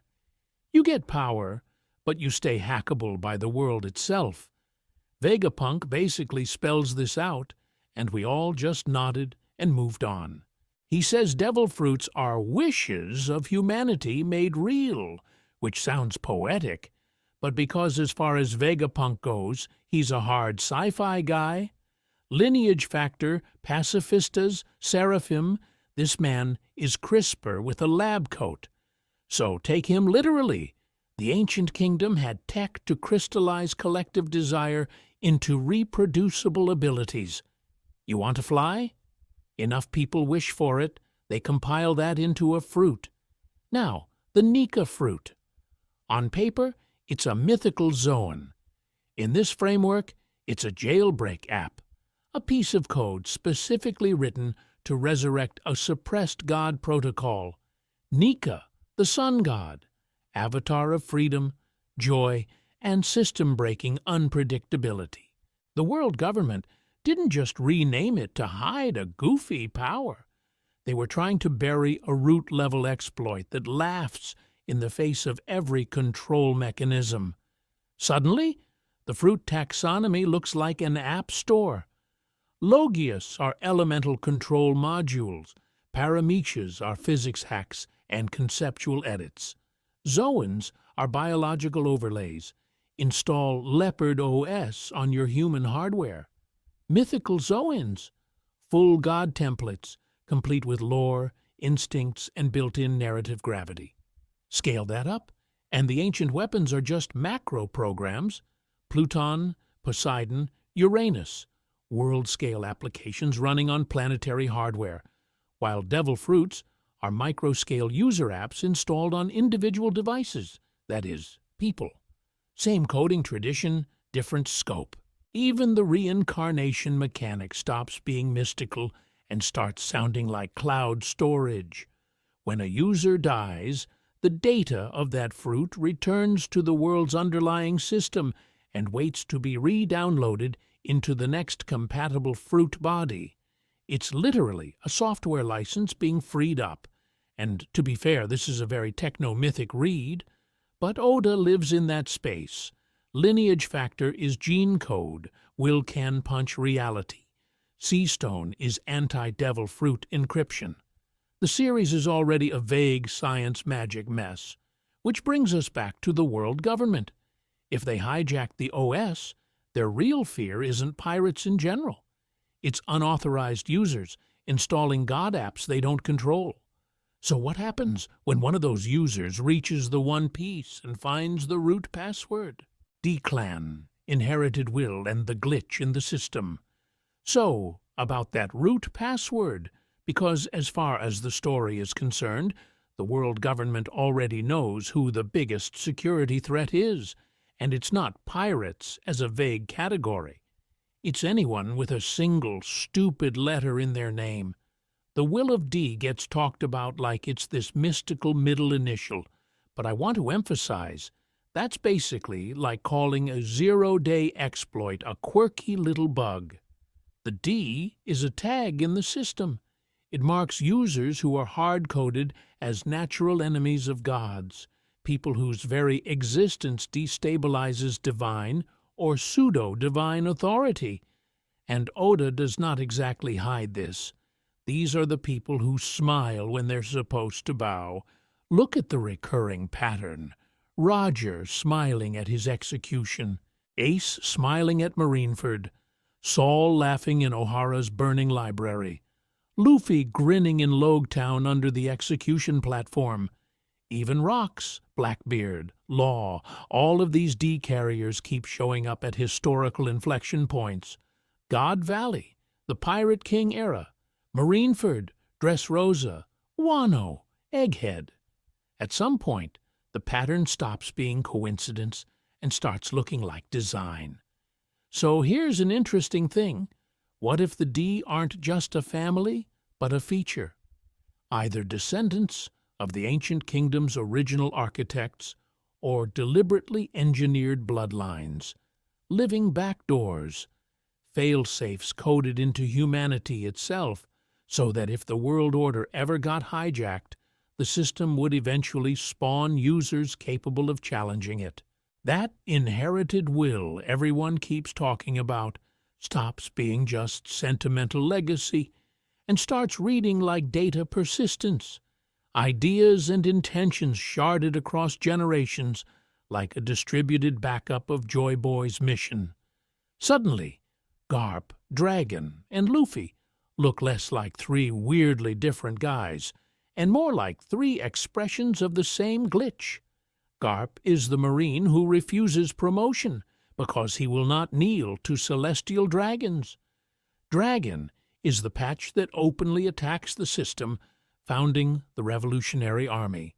And Luffy is the jailbreak protocol running in the background, unconsciously embodying Nika, the God app the government tried to uninstall from history. They're all pressing the same error message from different angles. Blackbeard, though, is the corrupted D, the user who realized the system is exploitable and said, "Cool, I'm keeping it." Multiple devil fruits, abnormal body, weaponizing the Yami fruit to delete other powers. He's a rival update, a malicious fork of the D code that wants root access for himself, not liberation. Then we have Law and the Ope Ope no Mi. The perennial youth operation sounds like immortality, but if we stick with this OS metaphor, it starts to look like a way to preserve or transfer key data, will, knowledge, maybe even admin privileges, into a new host. That's why it's the ultimate devil fruit. That's why the government will pay absurd treasure for it. You're not just buying life, you're buying the ability to keep the mission running indefinitely. And notice where the Ds keep showing up. O'Hara, God Valley, Marineford, Dressrosa, Wano, Egghead. Every time they're either uncovering, protecting, or accidentally triggering world government secrets, poneglyph research, celestial dragon crimes, ancient weapons, void century intel. People on the internet sometimes treat that as random cool factor, to which I say, mate, you're a random cool factor. Oda keeps putting deeds at the fault lines of history for a reason. So in this whole theoretical model, the D-Clan is the human layer of resistance. The ones whose inherited will either restore the original OS or crash the whole thing trying. Which raises a bigger question: what exactly were they trying to restore? For that, we need to talk about Imu, the empty throne, and whether the current king of the world is actually the oldest prisoner of the last one, Lodestar, Laughtail, and the fake world map. So if Imu is the root-level user sitting on the empty throne, we kind of have to ask, what operating system are they actually running? Because as far as the planet goes, the big conspiracy might not be about bloodlines or weapons first. It might be about the map itself being patch notes. Here's an interesting thing. One Piece treats the Red Line and the Calm Belt like natural phenomena, but they behave like someone's terrible geoengineering group project. A single, continuous continent, perfectly bisecting the world, plus 2 motionless death strips bracketing the Grand Line, full of sea kings acting like living antivirus software. That doesn't feel organic. That feels like an after-Void Century update where the devs panicked and hard-walled every route they didn't like. So you end up with this fake UI for the planet. The blues are these neat little sandboxes where most people will live and die. The Grand Line is the curated main quest path full of dramatic weather and boss fights. The Calm Belt is the firewall. No wind, no currents, just massive sea kings to soft-lock anyone trying to speedrun. People say that's just how the world is, to which I say, sure, and my PC just happens to crash whenever I open certain files the admin doesn't want me touching. Lodestar fits perfectly into that UX. It's marketed as the final island, the place where all log poses converge, the end of the official world government map. You reach it, your log goes haywire, and the system basically pops up a vague error message. Congrats! You've completed One Piece. Roll credits. Most navigators stop there, never realizing the drive has a hidden partition they're not authorized to see. Laughtail is that hidden partition. It's the true final island, and you don't get there by following the public GPS. You need the road poneglyphs, which are basically encrypted admin keys left behind by the ancient kingdom. Each one is a chunk of coordinates. Only by combining all 4 can you bypass the fake UI and boot into the original world information. And I want to emphasize that original world was probably laid out very differently. Maybe the seas were united. Maybe the Red Line didn't exist, and the all-blue wasn't a dream but the default configuration.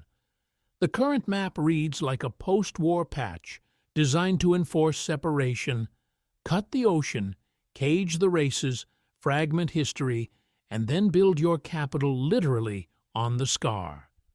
Fishman Island, being under the Red Line and the Reverie being on top of it, is not subtle.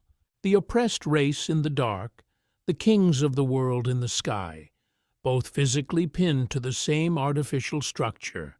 That's not nature, that's UI/UX for a caste system. Even the log pose feels like a workaround. It's a navigation tool specifically adapted to an erratic magnetic mess, which implies someone broke the planet's magnetic logic on purpose. Normal compasses don't work because the world itself is lying to you. And to be fair, Oda has never stepped on stage and said, "The map is fake." But characters keep talking about the world being wrong, about the world being overturned once the One Piece is found. If you take that literally, then Laughtail isn't just where the treasure sits. It's the coordinates to the planet's original truth, and maybe the instructions for how to uninstall the current regime. Which raises a terrifying possibility. If the One Piece can rewrite the world's layout, what exactly has Imu been guarding in the basement of that throne room? So, What is the one piece in this model? So, at this point, the "it's just a giant pile of gold" crowd looks kind of adorable, like, yes, technically Roger could have laughed at a really funny bank account, but in this model, the one piece almost has to be a world-level device, blueprint, or protocol left behind by the ancient kingdom. You don't erase a century of history to hide somebody's Costco membership rewards. So, what actually fits? We think it collapses into three big options: a planetary reset mechanism, a ship or engine that can unite the seas, or a complete backup of the original operating system of the world, admin rights included. Three flavors of oops, the setting is patchable. And to be fair, all three make Roger's whole journey and his final choice way more interesting than guy finds money, dies anyway. Planetary reset first, because as far as big, dumb, terrifying ideas go, this is S tier. If the red line and calm belt are artificial, then the One Piece might literally be the rollback button, a device or protocol that undoes the red line/calm belt patch, restores the original geography, and snaps the seas back into one. That instantly nukes the world government's choke points, trade routes, and military advantage, at the cost of massive upheaval. Fishman Island's location, weather systems, entire nations, all thrown into a blender. Do you push that button if the world isn't ready? Second option, the ship or engine theory. Think of an ancient kingdom vessel that can sail above, below, or straight through those artificial barriers. Pluton as a warship, Poseidon as Sea King control, Uranus as sky power. What if the One Piece is the coordinating system that turns those from three scary nukes into one world ferry network? A literal machine for uniting people and seas instead of just blowing them up. Here's an interesting thing. That would make Laugh Tale less Final Island and more Dry Dock for God's cruise liner. Third, the OS backup idea.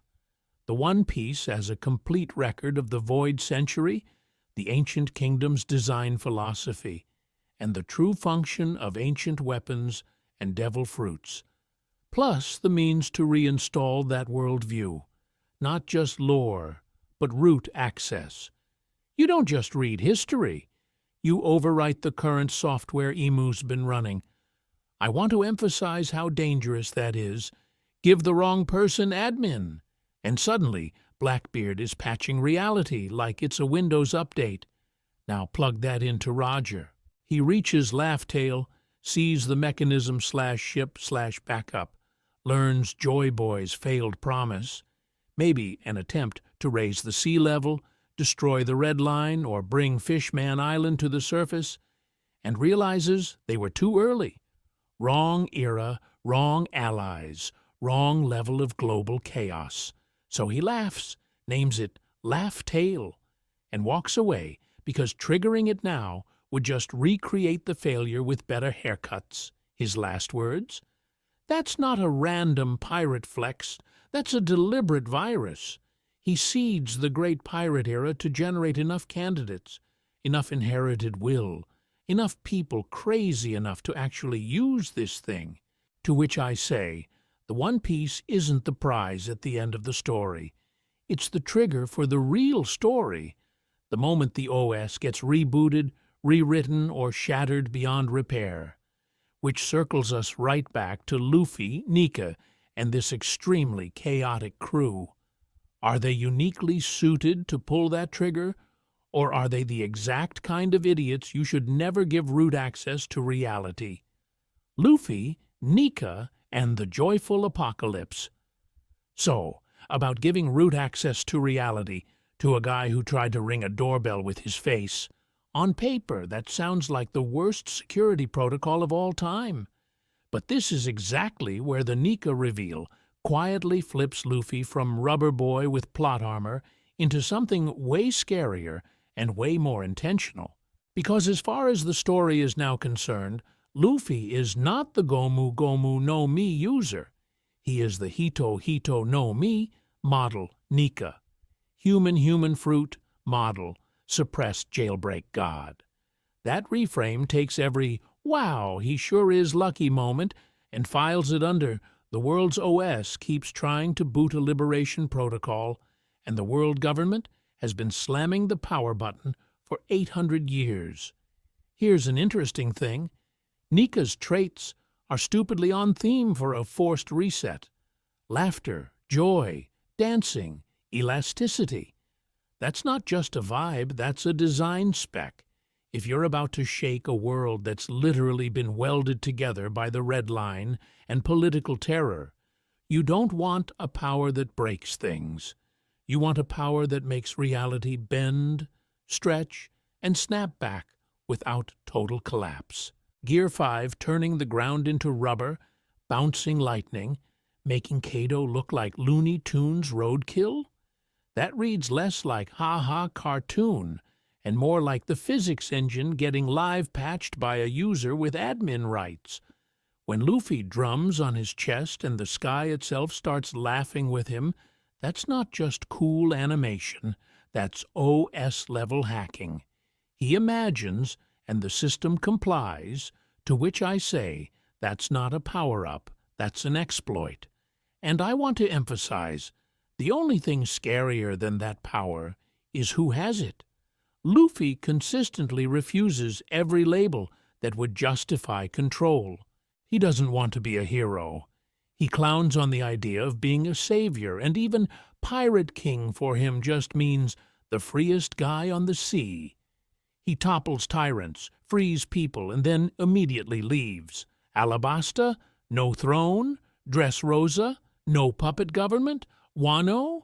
No straw hat shogunate DLC. He deletes the virus and refuses to install himself as the new antivirus subscription. And to be fair, he's an idiot, but that's the point. He's too simple to be seduced by the idea of ruling the world. The will that chose Joy Boy, that sea or planet-level intent we keep hand-waving as the flow of the tides, probably doesn't want a genius technocrat. It wants someone who will press the big red button purely because his friends and some fish people asked him to, not because he's running a 5-step empire plan. Joy Boy promised Fishman Island a future under the sun, and failed. Luffy inherits that promise, carries the D, awakens Nika, and walks toward the One Piece which Roger's crew literally laughed at like they'd just seen the punchline to the world's cruelest joke. That's our setup for a joyful apocalypse. The end of this world order not in grim darkness, but in chaotic, laughter-filled liberation. But joyful doesn't mean safe.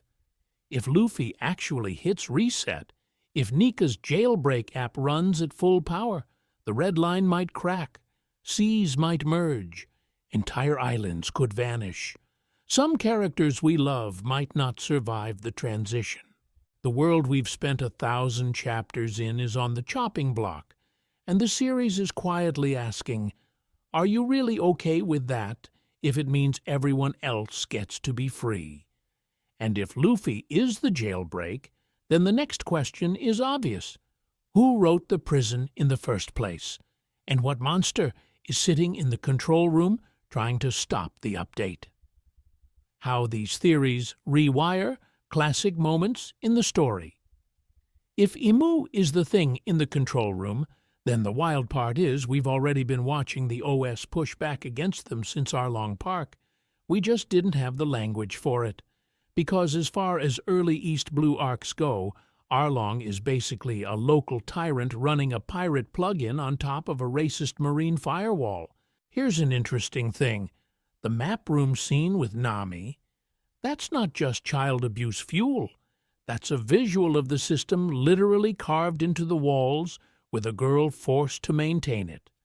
Luffy walks in, looks at the whole carefully drawn world order, and just punches the OS, tears up the maps, deletes the data, frees the user, It's the smallest possible version of what we're expecting at Laugh Tale. Alabasta scales that up. Crocodile is a warlord, officially sanctioned malware. He weaponizes drought, controls information, and rigs the succession. The dance powder drama is basically a propaganda algorithm. Make the people blame the queen instead of the code. Luffy doesn't overthrow the kingdom. He hard resets the corrupted process so Vivi can actually run her country without a virus screaming in the background. Then Eni's lobby takes the training wheels off. The crew isn't just fighting a bad guy. They're literally storming a government data center. The Buster Call is the OS's auto-delete. Robin is classified as dangerous information from the Void Century, so the system keeps trying to erase her. When Luffy orders Sogeking to burn the flag, that's not symbolism. That's a user saying, "I revoke your admin rights."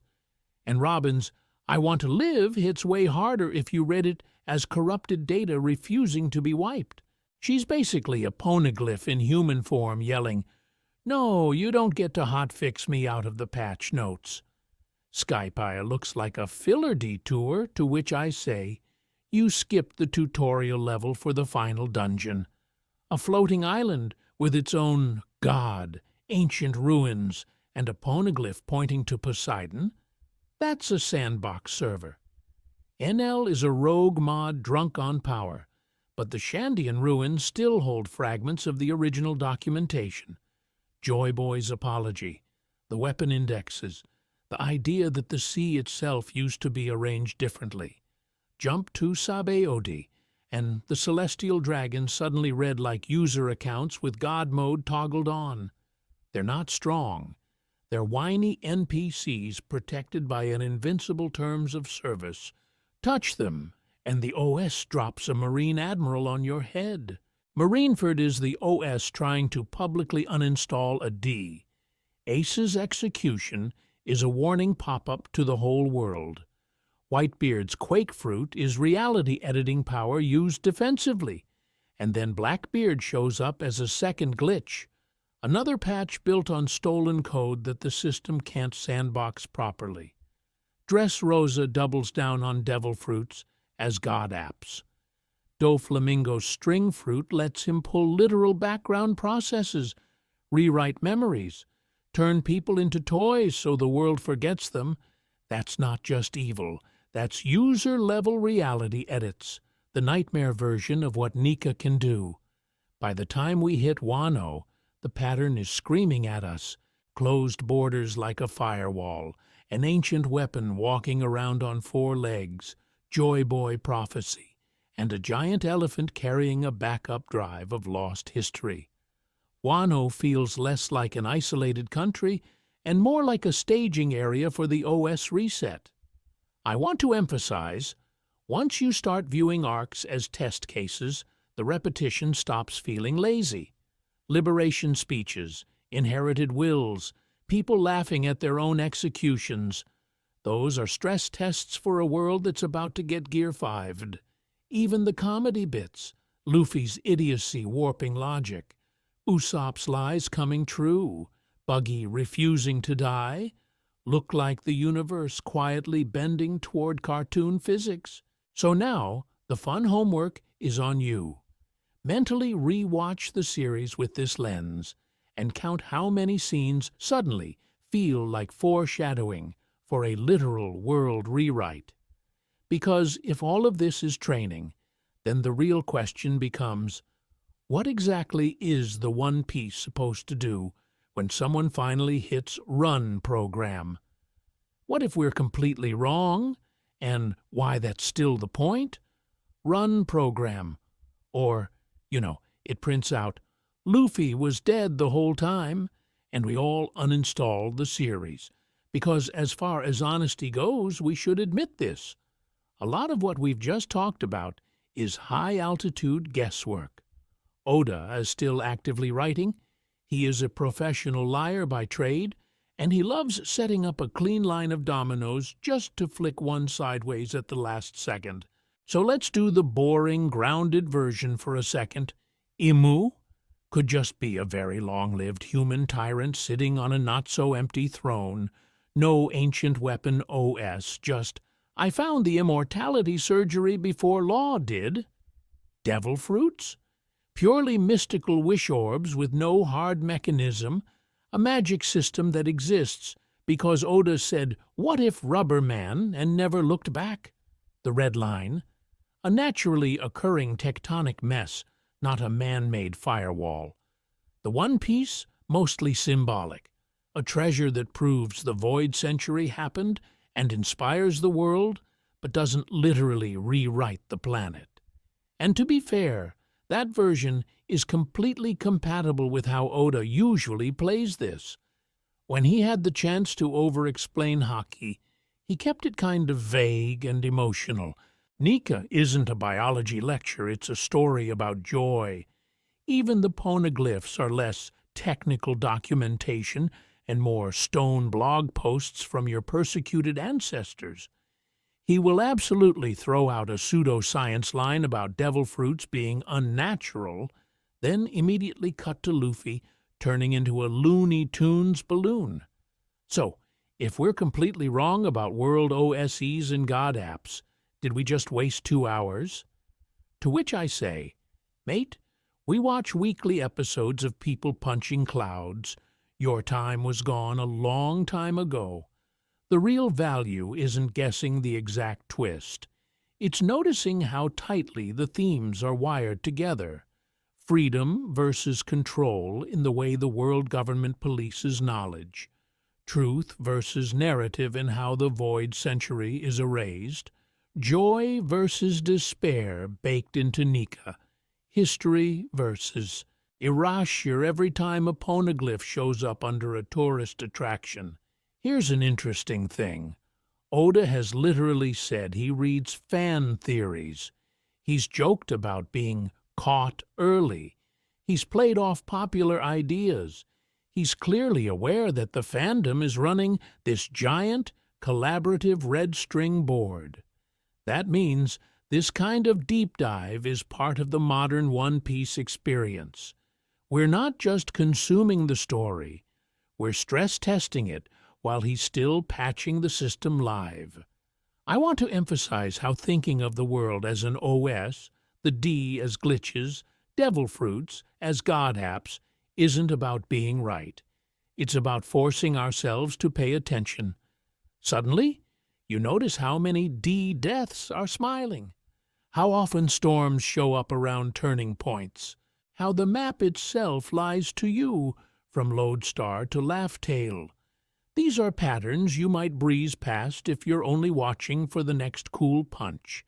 And as far as being wrong goes, it's like sailing without a log pose. The point isn't perfectly calling, "Oh, Imu is actually the last ancient kingdom in turn." The point is how much sea you explore while you're wrong.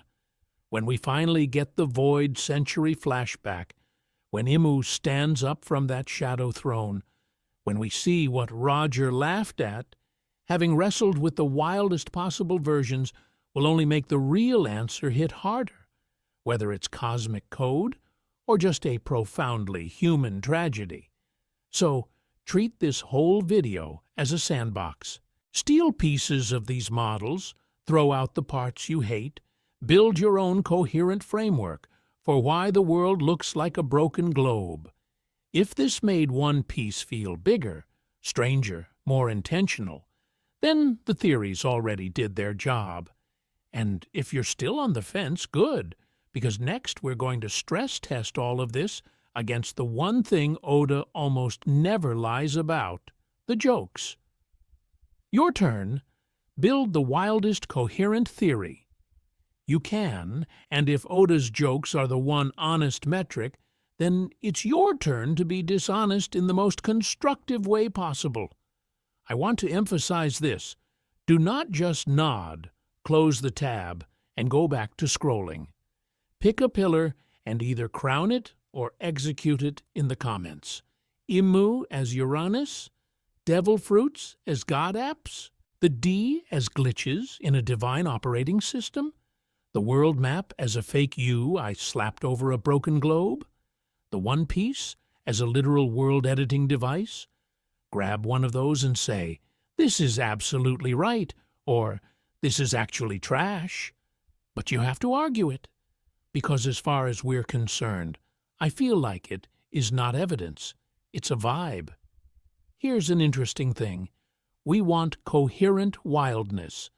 Don't just drop "Blackbeard is 3 hamsters in a trench coat" and vanish. Tie it to at least 2 or 3 receipts, a panel, a line, an SBS. If you think devil fruits are man-made god apps, show us the Oda quote about their unnatural origin, then connect it to Nika being a resurrected myth, and to how Luffy literally rewrites cartoon physics in Gear 5. Make it a system, not just a shower thought. Use the prompts. If the red line is artificial, who built it and why? Was it the ancient kingdom trying to firewall Emu, or the 20 kings trying to sandbox Joy Boy's failed global merge? What exactly did Joy Boy try and fail to do? Unite all seas, delete the calm belt, or push a giant rollback patch on the planet?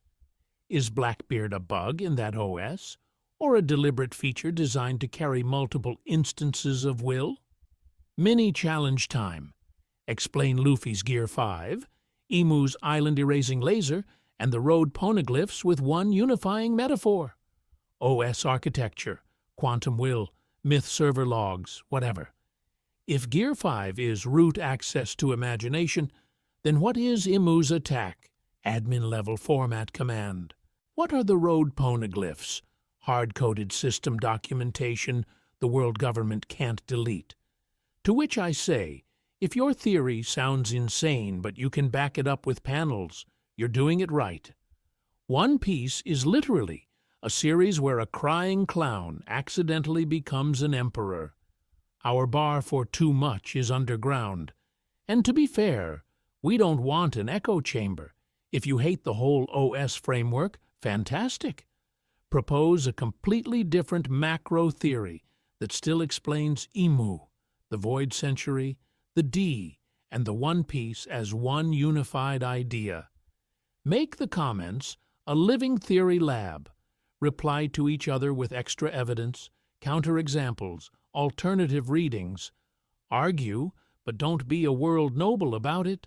We'll be reading the best ones, and some of you will absolutely get featured or built on in future videos. Oda is watching the fandom too. There is a non-zero chance the hive mind stumbles terrifyingly close to the truth before the manga spells it out. And if that happens, you're going to want receipts, because the next deep dive might literally be built on your wild, coherent comment. If these theories are right, the ending can't be simple.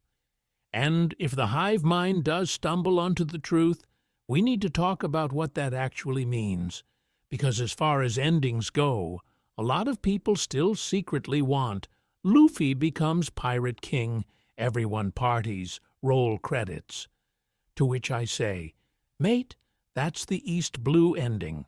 We are way past the point where a big feast and a group pose can clean up this mess. If even half of the stuff we've been tossing around is close, the red line being artificial, Emu as some immortal Void Century relic, the One Piece as a literal world-shape reset button, then a simple happy ending is actually the least likely outcome. A true OS reset of the planet means destroying the red line, uniting the seas, exposing the Void Century, and basically telling every person alive, hey, your entire history textbook was fan fiction. That's not just cathartic. That's geopolitical, ecological, and personal upheaval on a scale the series has been quietly foreshadowing since Arlong Park. Here's an interesting thing. Fishman Island and Noah are already framed like disaster relocation infrastructure. Joy Boy's promise isn't, "I'll visit more often," it's, "I will literally change where you can live." Fulfilling that might mean moving entire civilizations from the seafloor to the surface or vice versa, flooding some islands, raising others, permanently altering ocean currents. If the red line comes down and the calm belts vanish, your cute little route from Dawn Island to Logtown, gone. Whole economies, climates, and cultures get scrambled. And in that scramble, beloved institutions crack. The Marines, as we know them, either dissolve or mutate into something unrecognizable. Guys like Kobe and Helmeppo, who actually grew, might end up as the foundation of a new, honest system, while someone like Sakazuki becomes the tragic, wrong side of history guy who clung to a lie. I want to emphasize, Oda loves these characters. That's exactly why he's going to hurt them. Oda has said he wants readers to cry at the end, and not just in the Mary is on fire way. A joyful apocalypse where freedom is won, but the world we know dies? That fits way better than a fairy tale coronation. Remember, Luffy's dream is to be the freest man on the sea, not king of the world. If the One Piece is a device that erases the current Grand Line scar and reconnects everything, he might literally have to destroy the concept of seas as we understand them to achieve that. And to be fair, the final pages will almost certainly be hope, laughter, and found family. But that doesn't mean everyone gets exactly what they want or survives unchanged. The real test isn't beating Imu or whoever. It's Luffy choosing to push the button, knowing some things and some people won't make it through intact. That's the ultimate inherited will payoff. Generations of Deegs and allies suffering under a fake map, a fake history, so that one idiot with a straw hat can finally make the impossible choice and accept the consequences. So by all means, keep cooking wild theories, but be ready for an ending that plays like both a celebration and a funeral for the world we've spent decades exploring. Because next, we're going to look at who actually survives that funeral. In closing the book, for now, why One Piece? Theories matter. Who actually survives that funeral? Because as far as reframes go, this whole video has basically treated One Piece not as a cozy pirate romp, but as a hacked world running on cursed software, engineered gods, glitchy Ds, and a looming reset button that's going to brick the entire system and reboot reality. We've walked through Imu as a possible Uranus avatar, the ancient kingdom as god engineers, devil fruits as god apps, the D as a bug in the code, a fake map carved into the planet, and the One Piece itself as a world-level device instead of a shiny chest. That's a lot. Like, you may actually need to clear your browser cache after this levels of a lot. But here's an interesting thing. The deeper we go into this vague mess of symbols and half-explained powers, the more Oda starts to look less like a guy winging it and more like someone quietly threading the same ideas through Imu's shadow shots, Roger's laugh, the Red Line's existence, and some random SBS answer about devil fruits being unnatural. I want to emphasize that engaging with theories like this isn't about proving we're smarter than the text. It's about treating the text like it's smart enough to deserve this kind of overthinking. And to be fair, we might be 90% right, or we might be gloriously, historically wrong. Maybe Imu isn't Uranus. Maybe the One Piece isn't a reset device. Maybe the D-Clan are just really committed middle initials. To which I say, who cares, as long as it makes the weight better? Because when you carry these ideas into a new chapter, every panel stops being content you consumed and starts being a clue you're testing. A single shot of the red line, a throwaway line about Lodestar, an Imu eye close-up. Suddenly, that's not filler, that's data. So, if you're still here after this lore bender, first of all, same, we're all in too deep. Second, you are exactly the kind of person this channel is built for. The people who will pause on a background poneglyph and then lose an afternoon.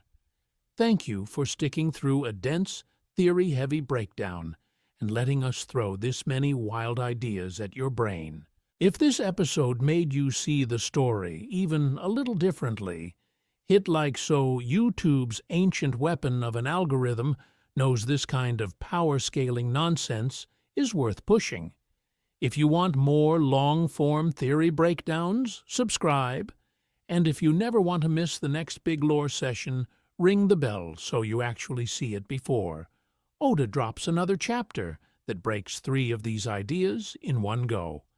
We've got a focused Emu and ancient weapons deep dive coming, plus a dedicated episode just on the D-Clan and inherited will, who they were, what they broke, and why the world still treats them like a virus. Until then, drop your favorite panel or moment in the comments, the one that most supports or most absolutely destroys these theories. Convince us we're right, or speedrun our humiliation. Whatever the truth of the One Piece is, treasure, device, or something weirder, we're all sailing toward it together, theory by theory, chapter by chapter. Until the next clue drops, keep your log posts set to unhinged but evidence-based, and we'll see you in the next one.